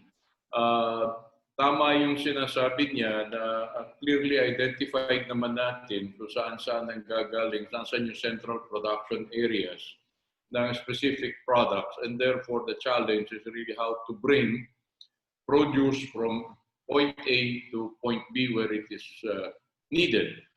And therefore that implies that you need a very strong logistics network to be able to accomplish that. And part of the logistics network will always be baka magmukha kung self-serving dito. Pero one of the most important components of the logistics network for perishable food is really controlled temperature environments, no? And I'm saying that if we are able to create a network of cold chain facilities around the country, by doing that, we are able to accomplish several objectives. Number one, you are able to stabilize the shelf life of the product. meaning that you can make the products last longer. Number two, you will be able to transport products more efficiently because they will be subject to less variability during the process of transfer. And number three, you can bring your products to the different parts of the country when they are most needed. Again, bago lang magalit sa akin si Ase Christine, babanggitin ko na rin na ang isang problema natin dito, maski ang DA ay hindi magkasundo-sundo o ano ba yung tamang pamamaraan para gawin ito. I attended a meeting with the department once, and maniniwala pa kayo that an issue that was placed on the table was paano magbiyahe ng buhay na baboy galing sa Mindanao papunta ng Luzon. Sa akin lang pong pananaw, unang-una, napakarami ng problema ng paano mo itatawid yung baboy mula sa pagpalagay na natin na yung baboy pinatubong sa bukid noon, itatawid mo, dadaan ng checkpoint para makarating sa puerto ng Cagayan de Oro. Pagdating sa Cagayan de Oro, para maisakay sa barko yan, napakaraming permit na kailangan. Pero ang pinakamalaking problema po niyan, pagdating ng buhay na baboy sa Maynila, dadalhin mo yan sa single A slaughterhouse na ang common practice, kinakaladkad yung baboy sa sahig at hindi po nila ginagamit yung mga pananaw na kailangan sundin para mag-comply sa National Food Safety Act. Yung po mga ganung bagay-bagay, doon po nagkakalituhan minsan. So kung magagampanan po lang natin, if we can apply the policies consistently and judiciously, I can imagine that we have moved several steps forward towards the attainment of food security. Thank you, Sir Dizon. Can we get your thoughts, Dr. Sayo, on the question po, lalo na importante yung pag-transport ng bini sa iba't ibang parte ng ating bansa. Yeah, thank you, Jasper.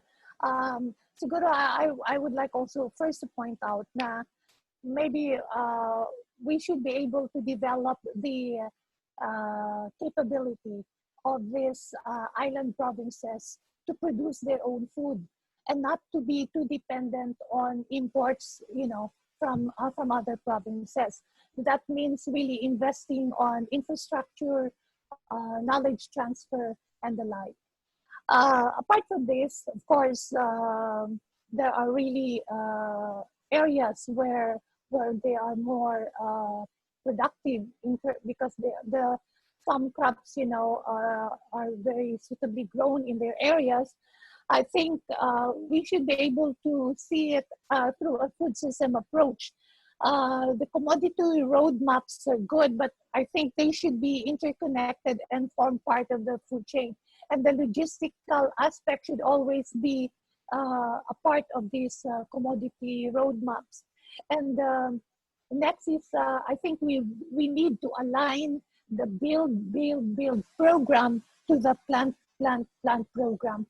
There should be alignment because they cannot be taken in isolation or independent from one another, from each other. Thank you. Thank you very much, Dr. Sayo. Can we go now to Professor Rene Ofreneo? Sir, ano pong tingin niyo? Maganda ko yung sinabi ng mga naunang speakers. We need to connect itong mga problema sa mobility ng mga goods sa infra and also sa issue po ng industrialization. Kasi yung ang success ng maraming bansa sa agriculture is really yung connection ng agriculture sa industrialization because yan ang susi sa higher value creation. And nagtataka ho ako, no 1960s and 70s, records show, nangunguna na ang Pilipinas sa Asia, at least Southeast Asia, sa development ng fertilizer industry, agri-chemical industry, itong mga mechanical, yung agricultural machinery industry. And then, nabura po yan. Noong dekada 80, 90, of course, nagkaroon ng mga, yung mga nagre-repair. Ngayon, ang dami pa nga, puro import. That is one area. Yung ikalawa nga yung processing ng mga products. Again, dito nga dapat pumasok yung partnership ng industry at saka agriculture. Another area, yung sa yung sa mga port development, sa shipping. So yung bill, dapat naman i-tweak in favor noong mga halimbawa sa mga landing area ng ating mga gulay, ng ating mga prutas, ng ating mga kahayupan, etc. Imagine sa bill, meron pa naglagay doon ng magtatayo ng tulay between islands na very expensive. Sabi ko, ano ba priorities nila? So that is again, job creating. And that's why nga po yung sa Hanjin, sa Subic, may proposal kami noon, yung sa UP Seeds na yun i-transform into, total na bangkarote yung Hanjin, it-take over. Partly with the help of the Philippine Navy. And then ang taga-Philippine Navy Research, nagsabi pa nga, part of the Hanjin facility ay development ng small boats na kailangan natin. Hindi yung kinakailangan ocean-going vessel. So, again, dapat to i-connect ito and then dapat nag-uusap talaga ng lagi. Yan si Secretary Lopez at saka si Secretary Dar. Industry and agriculture dapat magkasama po. Maraming salamat po, Professor Rene Afreneo.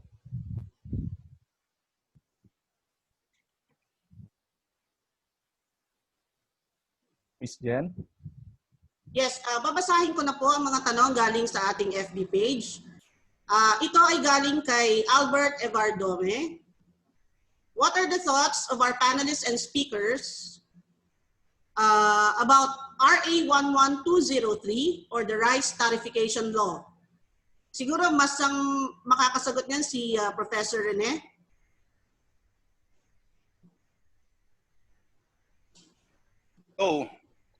Maraming salamat sa tanong. It is obviously it's a failure.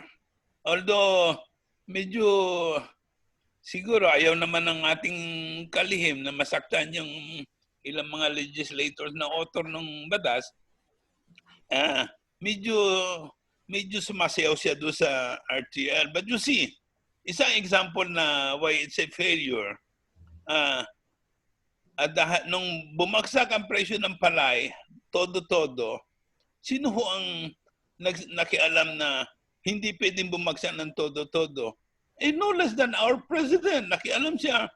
NFA, buy as much as you can.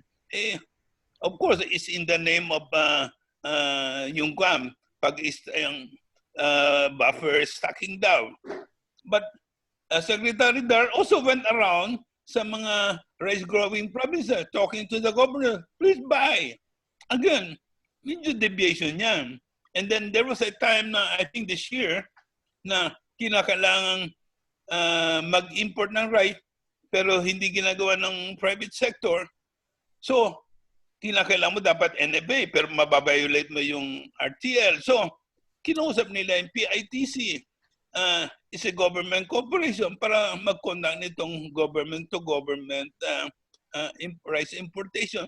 The point is, wala pong bansa na pumapayag na totally essential product, ililiberalize mo and totally igigiba mo ang papel ng government. No, walang disarmament ang tawag dyan, na walang ka ng flexibility. It cannot happen. And then it doesn't mean na the issue is not about tarification or not. The issue is yung finding the right balance. So, under RTLA, yung mga ginagawa po ni na Asa Crisine, pwedeng questionin ng mga authors ng RTL yun kasi they're trying to balance, they're trying to connect, and they are a government agency. But we are not saying we are against the private sector. We are saying we need balancing, we need flexibility, and we need a clearer development framework, and a clear development vision. Yun lamang po. Asa Christine, would you like to answer the question? Although the topic about rice is not really under my jurisdiction, but just the same, if I were to echo what I hear in the walls of DA, it is experiencing birth pains. So with that, I think there is a lot of room to make sure that we do things right, because the rice sector is very important as not only the farmers, but as far as food sufficiency in our country is concerned. We also don't want our farmers again to experience what happened wherein the palay prices really went down. And this is something that we are looking into, and definitely the rice banner programs, I'm sure, are already putting enough safety nets to make sure that this that legislation works to the advantage of our producers and our country for that matter. Thank you for that, Asa Christine. Mr. Dizon, would you like to say something about the law? Well, I cannot comment too lengthily on the impact of the rice tarification law. All I can say is that from what I understand, the rice tarification law came into being as part of our commitment to the World Trade Organization. And therefore, there's very little that we can do about that part. No? Ang kaya nga po sa akin, parang, pardon the expression, but parang itong sitwasyon natin sa palay is probably like beating a dead horse. Parang hindi po ba natin kayang tanggapin katotohanan na hindi po natin kayang makipag-compete sa Thailand, sa Vietnam, or sa China in terms of rice productivity. Kaya nga po ang tanong, hindi ba natin pwedeng gamitin yung ating lupa para magtanim ng ibang pananim where we have a competitive advantage, number one. And number two, yun nga pong binanggit ko kanina, hindi po ba natin pwedeng awatin ng konti ang Pilipino sa dependence on rice? Kasi nga po pinatunayan naman na sa ibang pamamaraan na pwede namang mabuhay ang Pilipino nang hindi ganong karaming kanin ang kailangan kainin. Thank you for that, Mr. Dizon. Dr. Sayok? Thank you. I have not much to add, but I especially would also like to highlight that at East West, we even also promote crop diversification and try to ease, the burden on the farmers so they could get more from their land, to intercrop or also to plant vegetables. Kasi, and like what Mr. Dizon said, I think Filipinos should eat also more vegetables. So if we talk about the Pinggang Pinoy, the planetary health diet, the rice should only be like 1/4 of our of the plate. Kaya we should, I think, also advocate, the planetary health diet or Pinggang Pinoy. Thank you. Dr. Sayok, yung binanggit nyo kanina about vegetable consumption, mukhang hindi pa rin tumataas yun, ma'am, hanggang ngayon? No, not at all. Actually, there was some improvement. I remember, I think 5 years ago, we were talking about 39 kilos per person per year. Pero ngayon, tumaas naman ng konti, 41 kilos. Because I think there is increased, consciousness, health consciousness on the part of consumers, and also I think there are also now more vegetables in the available in the market and affordable as well. So in 5 years ang na-improve lang, ma'am, nadagdag lang ay 5 kilos, 2 kilos. Oo, malaki na yon if you really look at the whole population. Kasi in fact, I remember one campaign we had, even with the DA now, we encourage fast food chain to serve vegetables. But the common complaint of these fast food chains is when they serve vegetables, ayaw kainin ng mga consumers. Nauubos yung burger, nauubos yung chicken, tapos yung gulay, hindi naubos, sinatabi. So it's a lot of waste. So it's still a really advocacy and consumer education, what needs to be done. Okay, thank you, ma'am. Jasper, may tanong ka ba? Pang ako po ata yung may kasalanan kung bakit dito mataas yung vegetable consumption ng bansa. Oo, ma'am, hindi yan kumakain ng gulay. Tama po ata ako sa wastage, and sa usapin po ng wastage, meron po tayong phone-in question related to that issue. Sabi po dito sa tanong ay, the FAO noted that one of the ways to boost our food supply during and beyond this pandemic is by addressing the issue on food wastage. What are the measures that the government and private sector should do to reduce food wastage? So we can start po with Sir Tito. He presented earlier na yun nga, walang data sa demand, and he touched upon this issue. What are your thoughts, sir? Anong measures ang dapat gawin? Well, yun nga yung sinabi ko kanina, Jasper. No? Una, and I hope the lady from East West Sea will bear me out on this. Yun nga ang problema natin siguro, una, baka ang itinatanim nating variety ng a particular commodity hindi yung nararapat dahil nga it only serves a singular purpose. No? Parang yung naalala ko yung kamatis na itinapon sa Nueva Vizcaya, malambot ang puso ko riyan dahil ako ay kalahating taga Nueva Vizcaya. Bakit napatapon yung kamatis? Dahil nga po, ang tinanim nilang kamatis ay yung cherry tomato, na pagka hindi nagamit sa hapagkainan, wala nang ibang patutunguhan, hindi mo pwedeng gawing tomato paste dahil wala siyang katas. Kung yun po ay ating tinamnan ng variety ng kamatis na pwedeng katasin pag hindi nakain, baka po sakaling merong pakinabang. In the same manner, dahil ang ating mga leafy vegetables ay manggagaling ng Benguet, manggagaling ng Nueva Vizcaya papuntang Maynila, ang gagawin nila ay isasaksak nila yung gulay sa loob ng plastic bag. I'm sure the science of vegetables will say that that is a very bad thing to do because vegetables still continue to respirate even after harvest.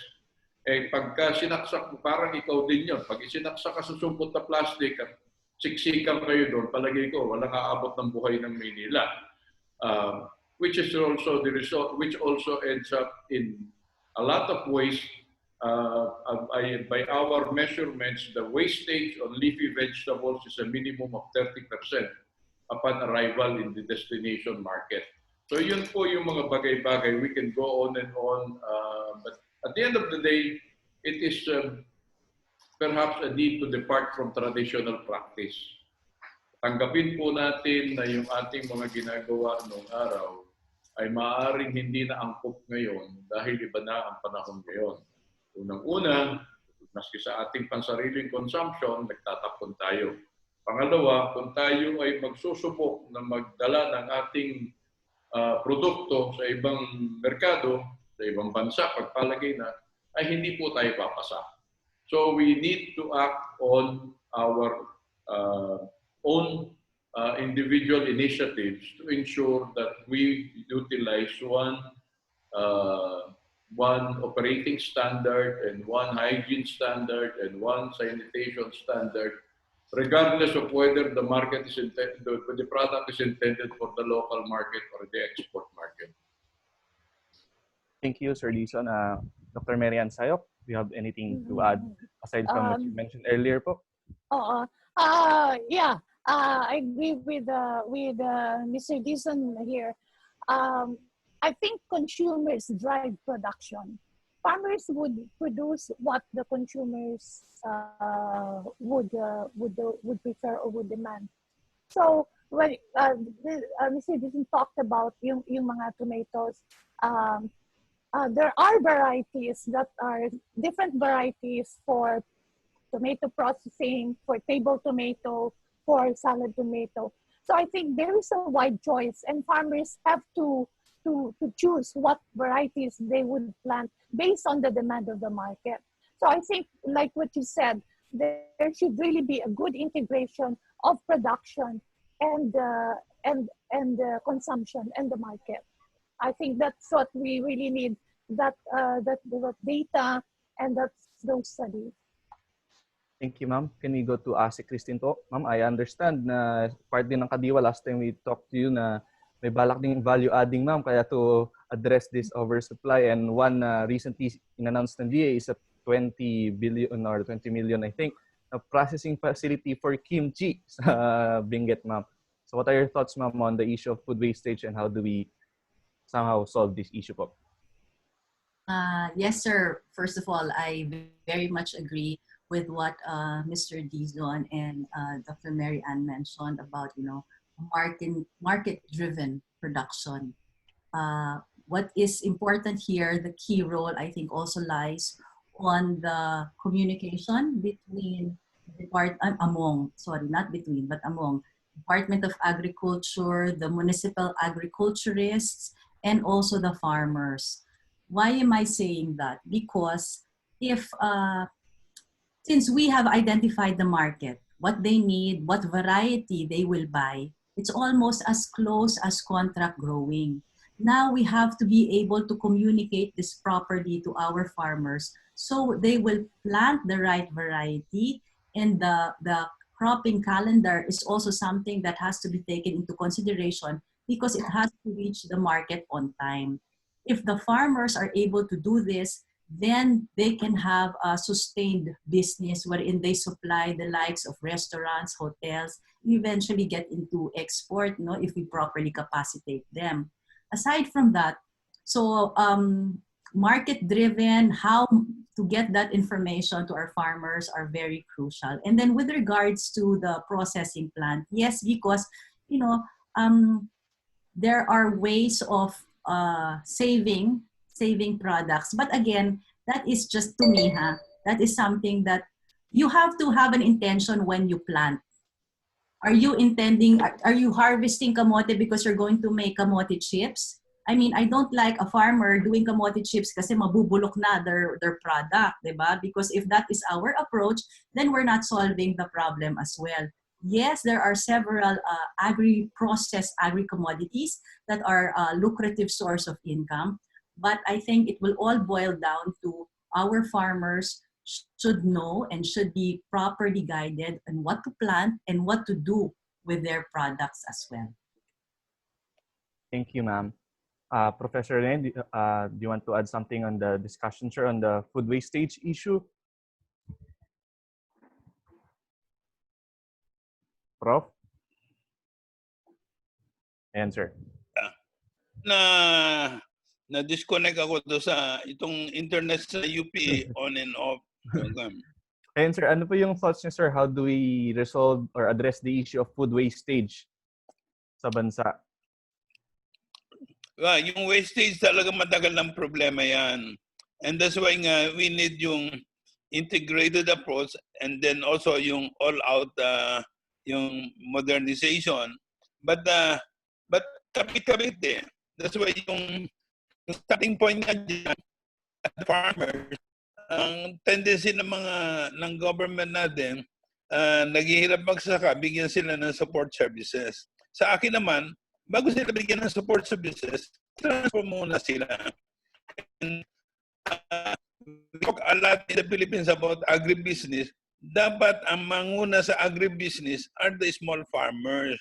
Just like in Vietnam, even in China, Israel, yung sila ang these are mga farmers na maliliit lang ang lupa, pero pag nagkakape sa umaga, nagbabasa sila ng stock market because they know they're like trying to find out what is going on in the world market.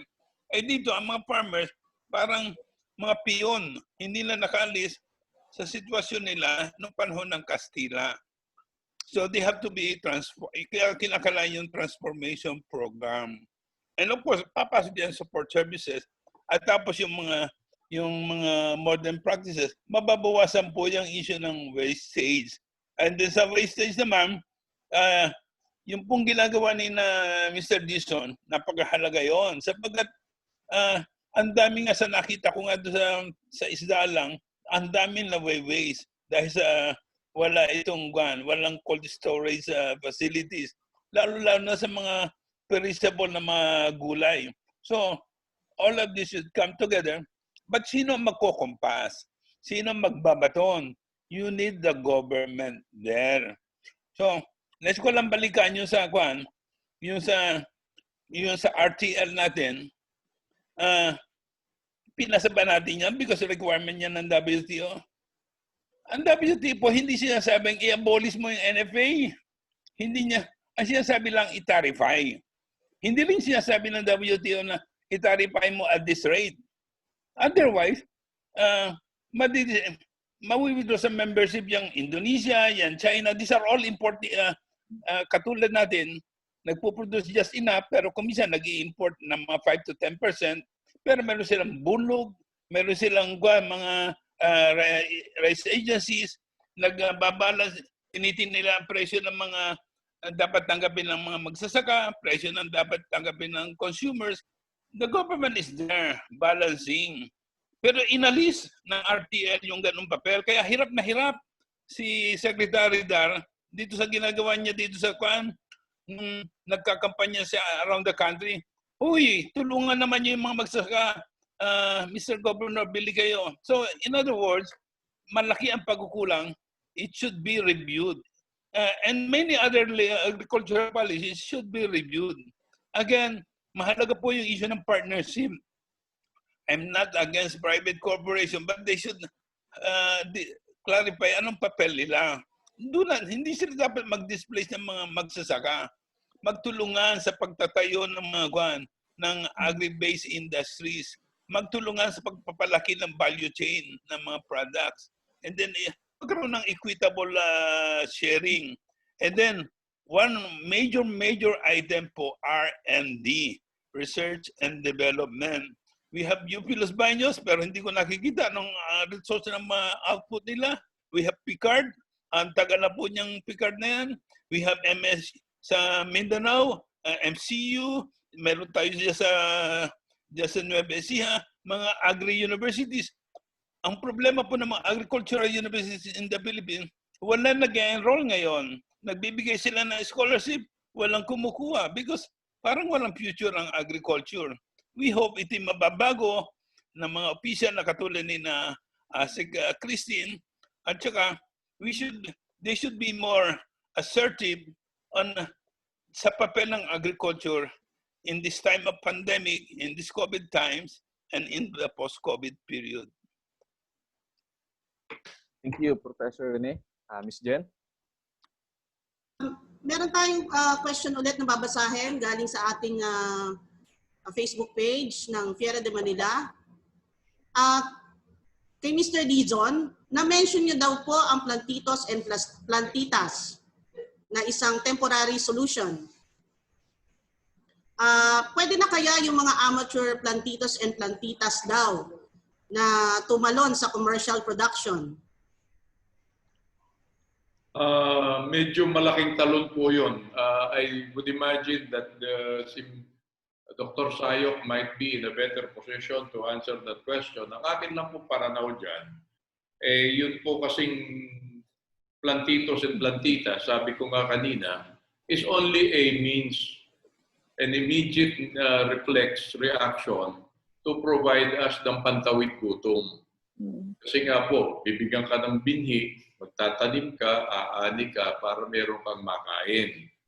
Sa madalit sabi, pagkatapos niyo pong makain yung inyong itinanim, maghihintay na naman kayo ng susunod na ani, anong gagawin niyo in between? Ang sinasabi ko lang po, wala doon sa programa ng Plantitos y Plantitas, hindi nagkaroon ng puwang ang paghahanap ng hanap buhay para pantawid. Parang kuwan lang po yan pagtatanim ng tubo sa Negros. Sabi nila, itutusok mo yung binhi ng tubo, maghihintay ka na siya ng buwan, aani ka na. Kung ikaw ay malaking kapitalista, pwede mo gawin yun. Pero kung ikaw ay ang hinaharap mo posibleng kagutuman, yun nga po ang tanong, ano ang pantawid noong taong nagtanim ng gulay pag inani na niya yung kanyang unang tanim? So dapat, hindi po ba dapat bigyan natin siya ng paraan para siya makapaghanap buhay, para kumita siya para sa kanya ibang pangangailangan. Pero ang tipo po ng plantitos si plantitas, bibigyan kayo ng buto ng okra, talong, ampalaya, at maaaring isa pang klaseng gulay. Pag lahat kayo sa inyong buong kapitbahayan, pare-pareho ang tinatanim nyo, wala kayo ni opportunity for barter. Hindi nyo pwede pagpalit yung inyong okra sa ibang pagkain dahil pare-pareho kayo ng itinanim. So parang sa akin lang po, pwede ba natin sanang pinalawak ng kaunti ko? Huwag na muna ngayon dahil survival ang pinag-uusapan natin. But in the medium term, hindi ba natin pwedeng i-approach from a cooperative form, or better still a commercial form of agriculture para naman po merong konting aspeto ng negosyo. Ang akin po kasi laging example dito, yung mga commercial farms, gaya ng Del Monte, na umaani ng pinya araw-araw, pero for some reason, nagagawa nilang sustainable. Baka po pwede natin gawin yon sa ibang klaseng pananim din.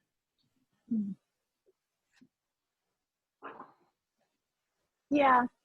Yes, I'd like to react on that. Yung sinasabi kanina ni Mr. Dizon, it's really like talking about subsistence farming. Na you grow vegetables for your own consumption, no? But when we talk about smallholder farming in the Philippines, no, we also talk about ito na yung mga agripreneurs or smallholder farmers who have access to market. Kasi yung mostly, with vegetables, if you have a 5,000 square meters, ang laki na nun. Malaking ano na yun. You could already earn a lot. Kasi in fact, with 1,000 square meters of ampalaya production, you can earn as much as 20,000 per crop. Kaya, yung mga sinasabi nating plantitas, no, they can actually, move to the higher level. With only a small piece of land, they can become commercial farmers. As we have a lot of those kind of farmers, sa Isla Seed, and every year we recognize these farmer heroes. Now with that small piece of land, they are able to get good income, to be able to send their children to school, and then talking about school and meet their everyday needs. And I also like to say na dun sa mga community gardens which we help establish, no, yun yung gusto naming ipakita na the community can actually grow their vegetables. In fact, yung sa Lipa, nag-harvest na sila. And then they were able to get like 4,000 pesos from the leafy vegetables. Ngayon, sabi namin, why don't you set aside a certain amount to be able to buy seeds in the next season? Kasi if we look at the whole vegetable seed production, yung seeds ay 5% lang ho yan ng cost ng buong vegetable production. It's just 5%. Kaya dapat hindi tayo magtipid sa pagbibili ng buto. So, yun lang ho. Thank you for that, Dr. Sayok. Jasper, you have more questions?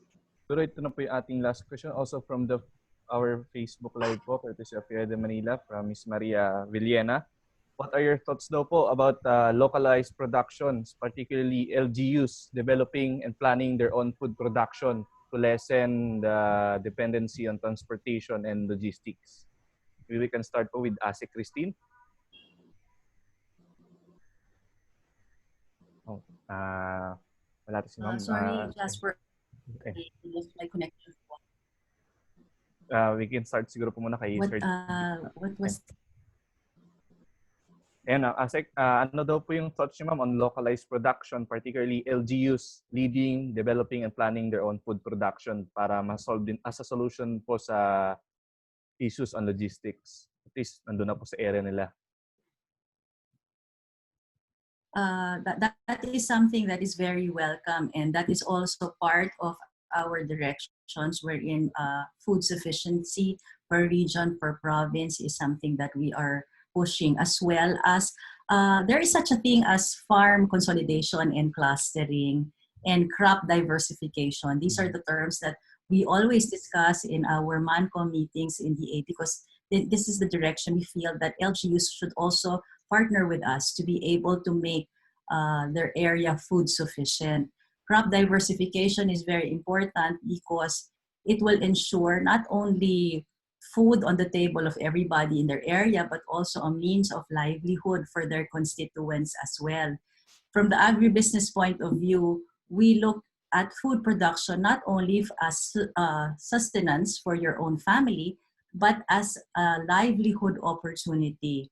Now, if you have a small piece of land and your community gets into farm consolidation, then if you put your crops together, then that can be a source of income of your barangay or community, which we link with institutions like feeding programs of DSWDs and the like.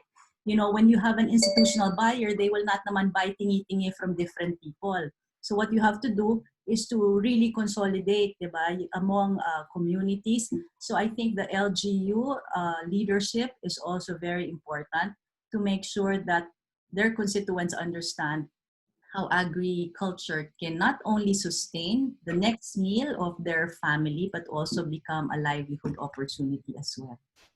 Thank you, ma'am. Sir Tito, what are your thoughts on localized food production, particularly sa LGU-led? Well, to a certain extent, ginagawa na ng gobyerno yan. You have one town, one product. You have other initiatives that have been undertaken. Pero tama nga yung sabi niya si Christine, hindi naman pwedeng kahit na papano, kailangan ka pa rin mag-consolidate, cooperate, and build economies of scale. Dahil hindi nga po pwede, parang, again, I may sound self-serving, pero lalo na kasi sa gulay, pagka pinagawa mo ako ng cold storage para sa gulay, ang pinakamahinang capacity na pwede kong gawin para sa iyo might need 500 kilos of a particular variety. Pero kung pagagawain mo ko ng ganoong cold storage at ang kaya mong ibigay sa akin ay 100 kilos lang, tsak na malulugi ang isa sa atin, di ba?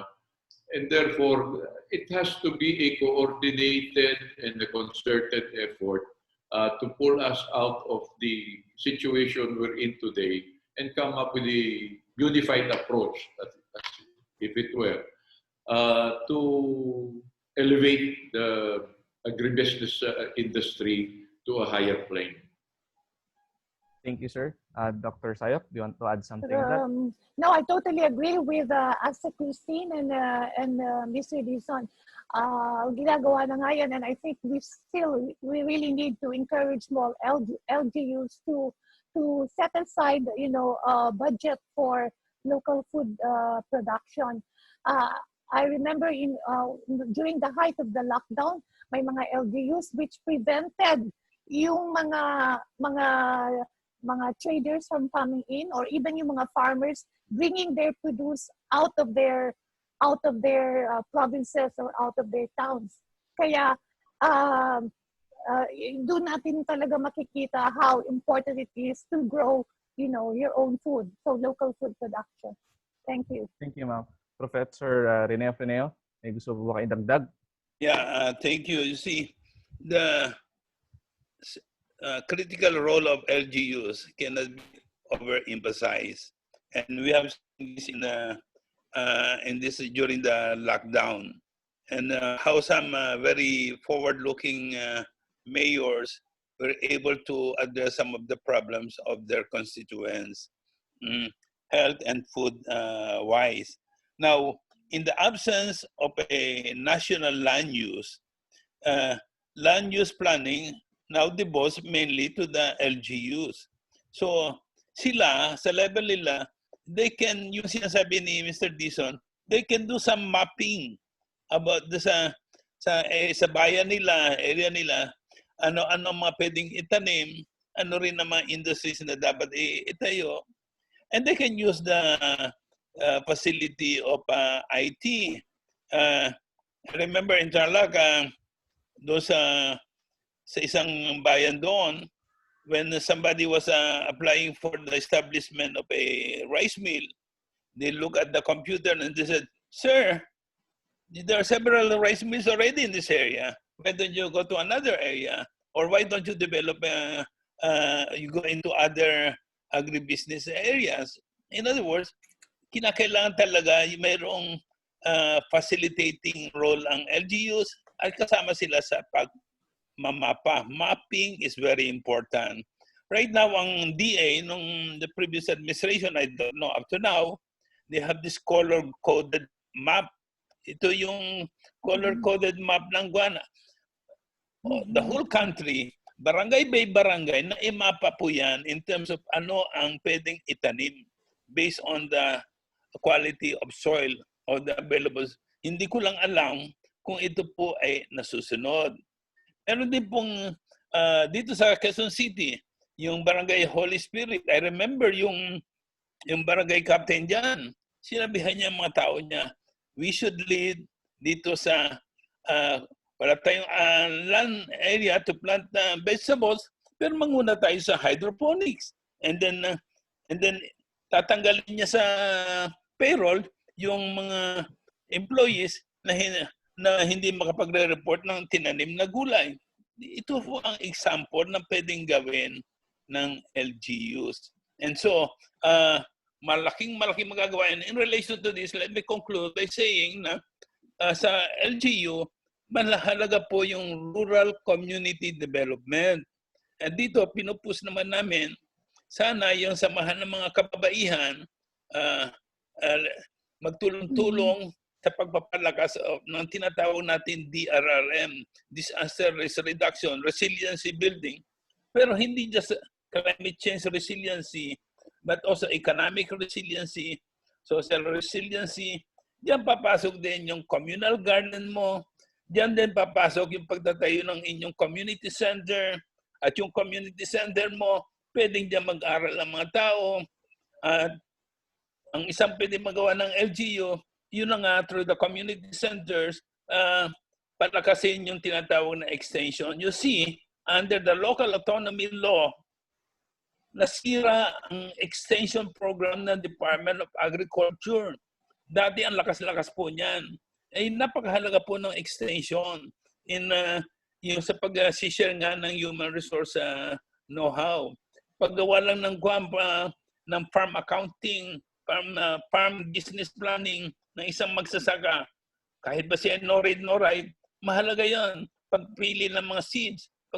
So, dito siguro, LGU na ang manguna dahil wala ka na magagawa, ikaw na ang magpapapel niyan. Yun po, mahalaga ang papel ng LGU. Maraming salamat po, Professor Rene. Ms. Jen? Babasahin ko lang yung mga questions natin from the FB page of Tierra de Manila.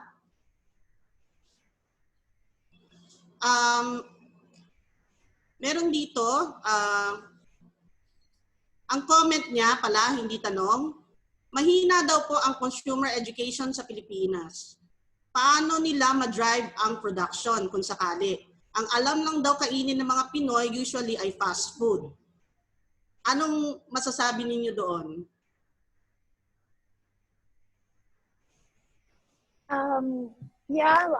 Ms. Jen, would you like me to respond to that? Yes, please. When you talk about consumer education, it comes in different forms. Pero it actually starts in our homes when we are just, as children. Kaya nga sabi ko, parents have a role to play in training the palate. Training the palate of their children to like to eat vegetables and other nutritious food. So it doesn't have to be, having a lot of campaigns or advertisements on what to eat. Pero it starts from the home and also in school. Yung advocating increased vegetable consumption is also being promoted in schools through the feeding programs and school gardening programs. So I think this is one way of also driving the production and consumption. Thank you. You think, ma'am, we should conduct more information campaign to encourage the consumption of vegetables? Yeah, definitely. I remember at East West Seed, we had posters at saka, I think a TV program featuring yung mga artista. They were the ones endorsing na eating kamatis. I remember we had that, sila Ann Curtis, sila Sam Pinto, and patok na patok yun. So I think we should be able to do more of that, but I think the key also is trying to have more creative ways of cooking vegetables. Kasi kung puro lang pinakbet, ginisa, ginataan, siguro maganda kung we could even have cooking contests and also with celebrity chefs para lang ma-encourage lalo yung mga consumers to eat vegetables. Thank you, ma'am. May gusto po kayong i-add yung iba nating mga speakers?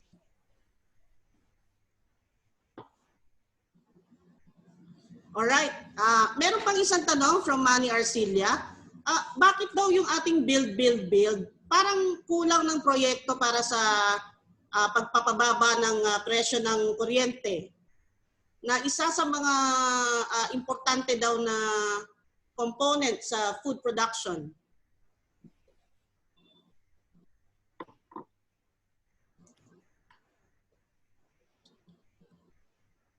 Prof. Rene? Iba yata ang tabi.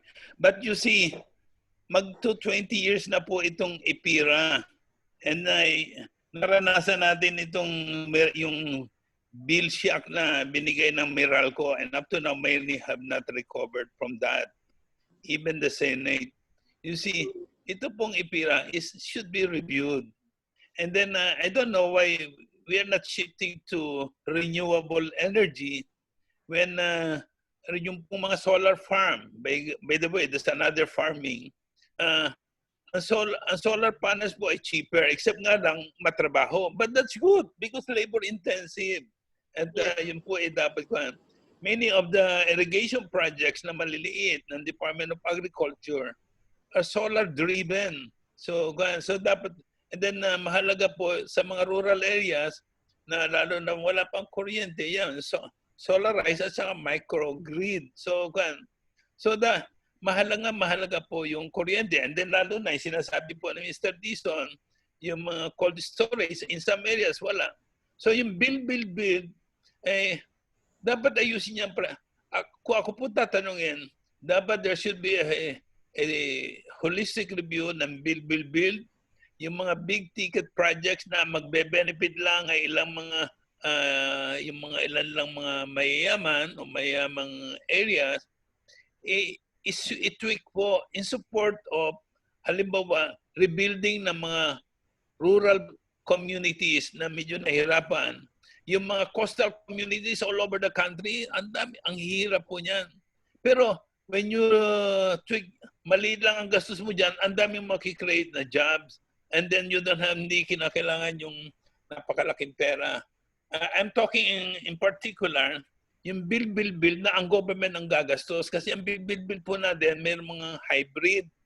Ang government ang gumagastos, o kaya kumukuha ng pautang o DA.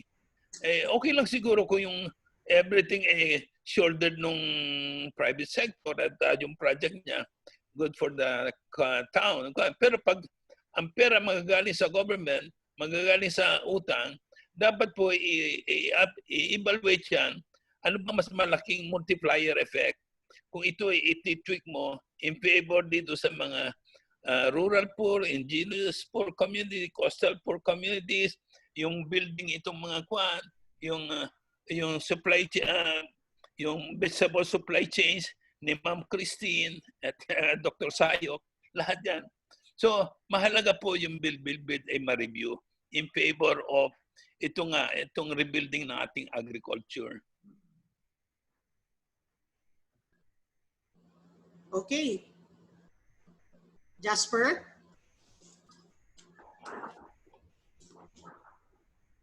Maraming salamat po sa isang nating makabuluhan na diskusyon ngayong hapon. Thank you po for all your ideas you shared. Napakarami po. And to summarize it, we will try to our best to give our key takeaways and insights from this afternoon's discussion. Ms. Jen? Okay. Ang isa sa nakita ko importante dun sa mga narinig ko ay yung importansya ng cooperatives sa pagpapalaki ng food supply at yung importansya ng partnership between the government and the private sector to ensure food security. Number 2, kaakibat ng partnership na yan, kailangan magkaroon tayo ng supply-demand data para masiguro natin na walang oversupply o walang tapon dun sa mga pinoproduce nating pagkain. At ang huli ay yung importansya ng cooperation na sinasabi ni Professor Rene na kailangan talaga mag-usap. Kailangan mag-usap. Coordinated dapat ang efforts kasama ang mga magsasaka. Jasper?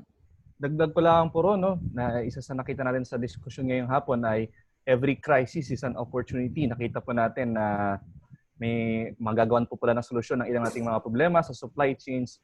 At madagdagan pa ito, isa po siguro sa isang magandang dapat i-emphasize is nagkaroon tayo ng food traceability. Ngayon, lalo naging conscious ang ating mga consumers at alam nila kung saan galing yung kanilang produkto ng mas mura at ligtas para sa kanilang kalusugan. Pangalawa, makita rin po natin yung kahalaga na i-review yung mga programa ng gobyerno, lalo na't laging sinasabi ngayong gitna ng pandemya na agrikultura ang magsisilbing backbone upang ma-rebuild ang ating ekonomiya. Makikita naman po natin sa mga nagdaang datos na sa gitna ng pandemya ay tumaas ang ating level ng produksyon. Ms. Jen? Okay. Before we end the program, may we ask for closing words from each of our discussants and panelists. Siguro let's start with Ase Christine.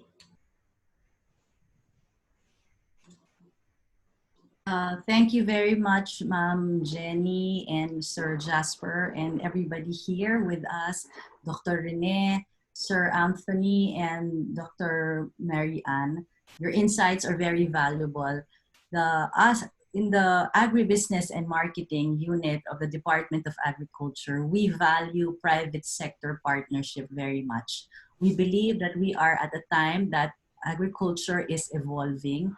It is not a passive industry, but it is actually something that, as you mentioned, it can be the backbone of our economy now that we are trying to jumpstart and build from recovering from the pandemic that we are going through.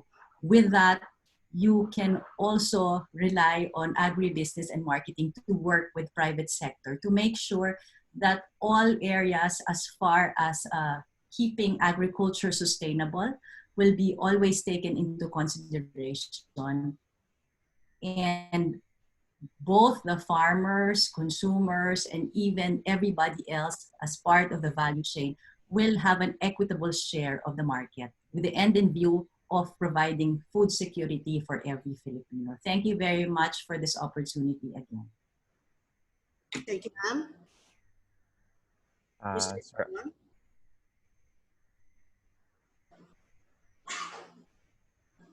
Sir Anthony? Oh, thank you. Okay, it is going to be difficult to overemphasize the importance that agriculture and agribusiness will have to play in the scenario that we are going through at this time. And I think I speak for the sector that I represent when I say that our efforts are really aimed at optimizing the resources that we have at our disposal to be able to contribute to the attainment of food security. It is not an easy process that we will have to undertake, but I am also confident that with the right initiatives, with the right cooperation, and assuming that katanggap-tanggap pa rin kami kay Ate Christine, kami po ay we stand firmly committed to participate in the exercises that may need to be undertaken in order to support the program for food security. Nakahanda pa po kami at tutulong po kami sa aming saganang makakaya. Thank you. Dr. Sayok? Yeah, thank you, Ms. Jen. Attaining food security is a dream every sovereign nation would like to pursue. And to realize this, it requires the commitment, engagement, and building trust among all stakeholders. National government, the LGUs, the business community, civil society, academia, farmers' organizations, and the general public.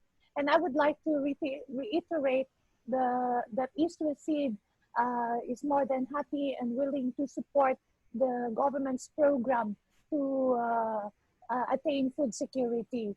And I would like to believe that the best is yet to come for Philippine agriculture. Professor Rene?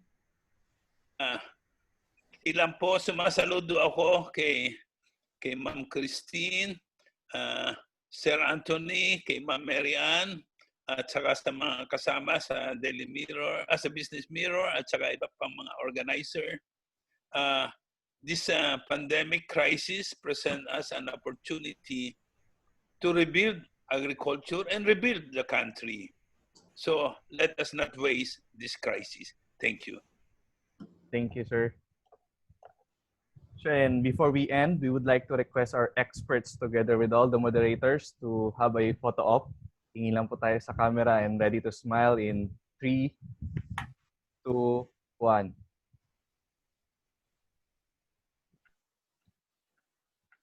Ayan, okay na po. Nakuha na po ng ating technical crew. Miss Jen?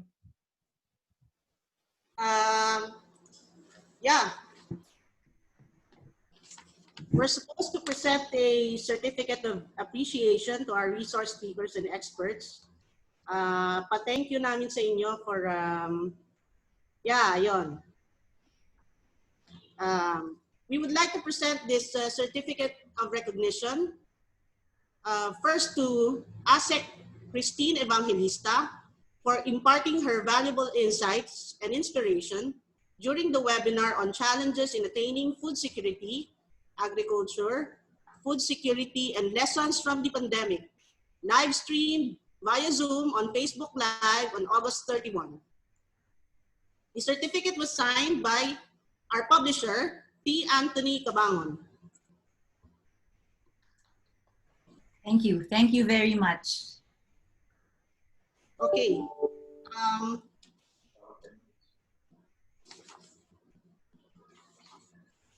I think all speakers will get a certificate of recognition, Dr. Sayok, Mr. Dizon, and Professor Rene.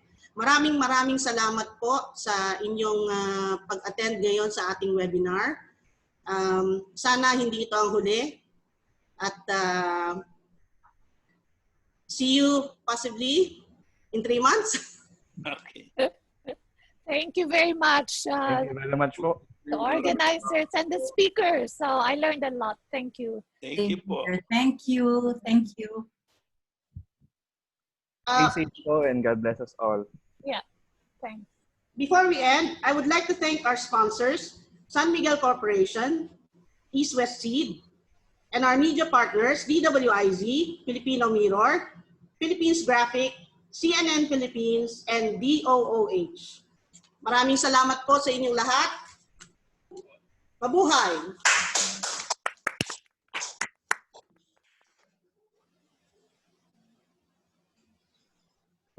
I disagree.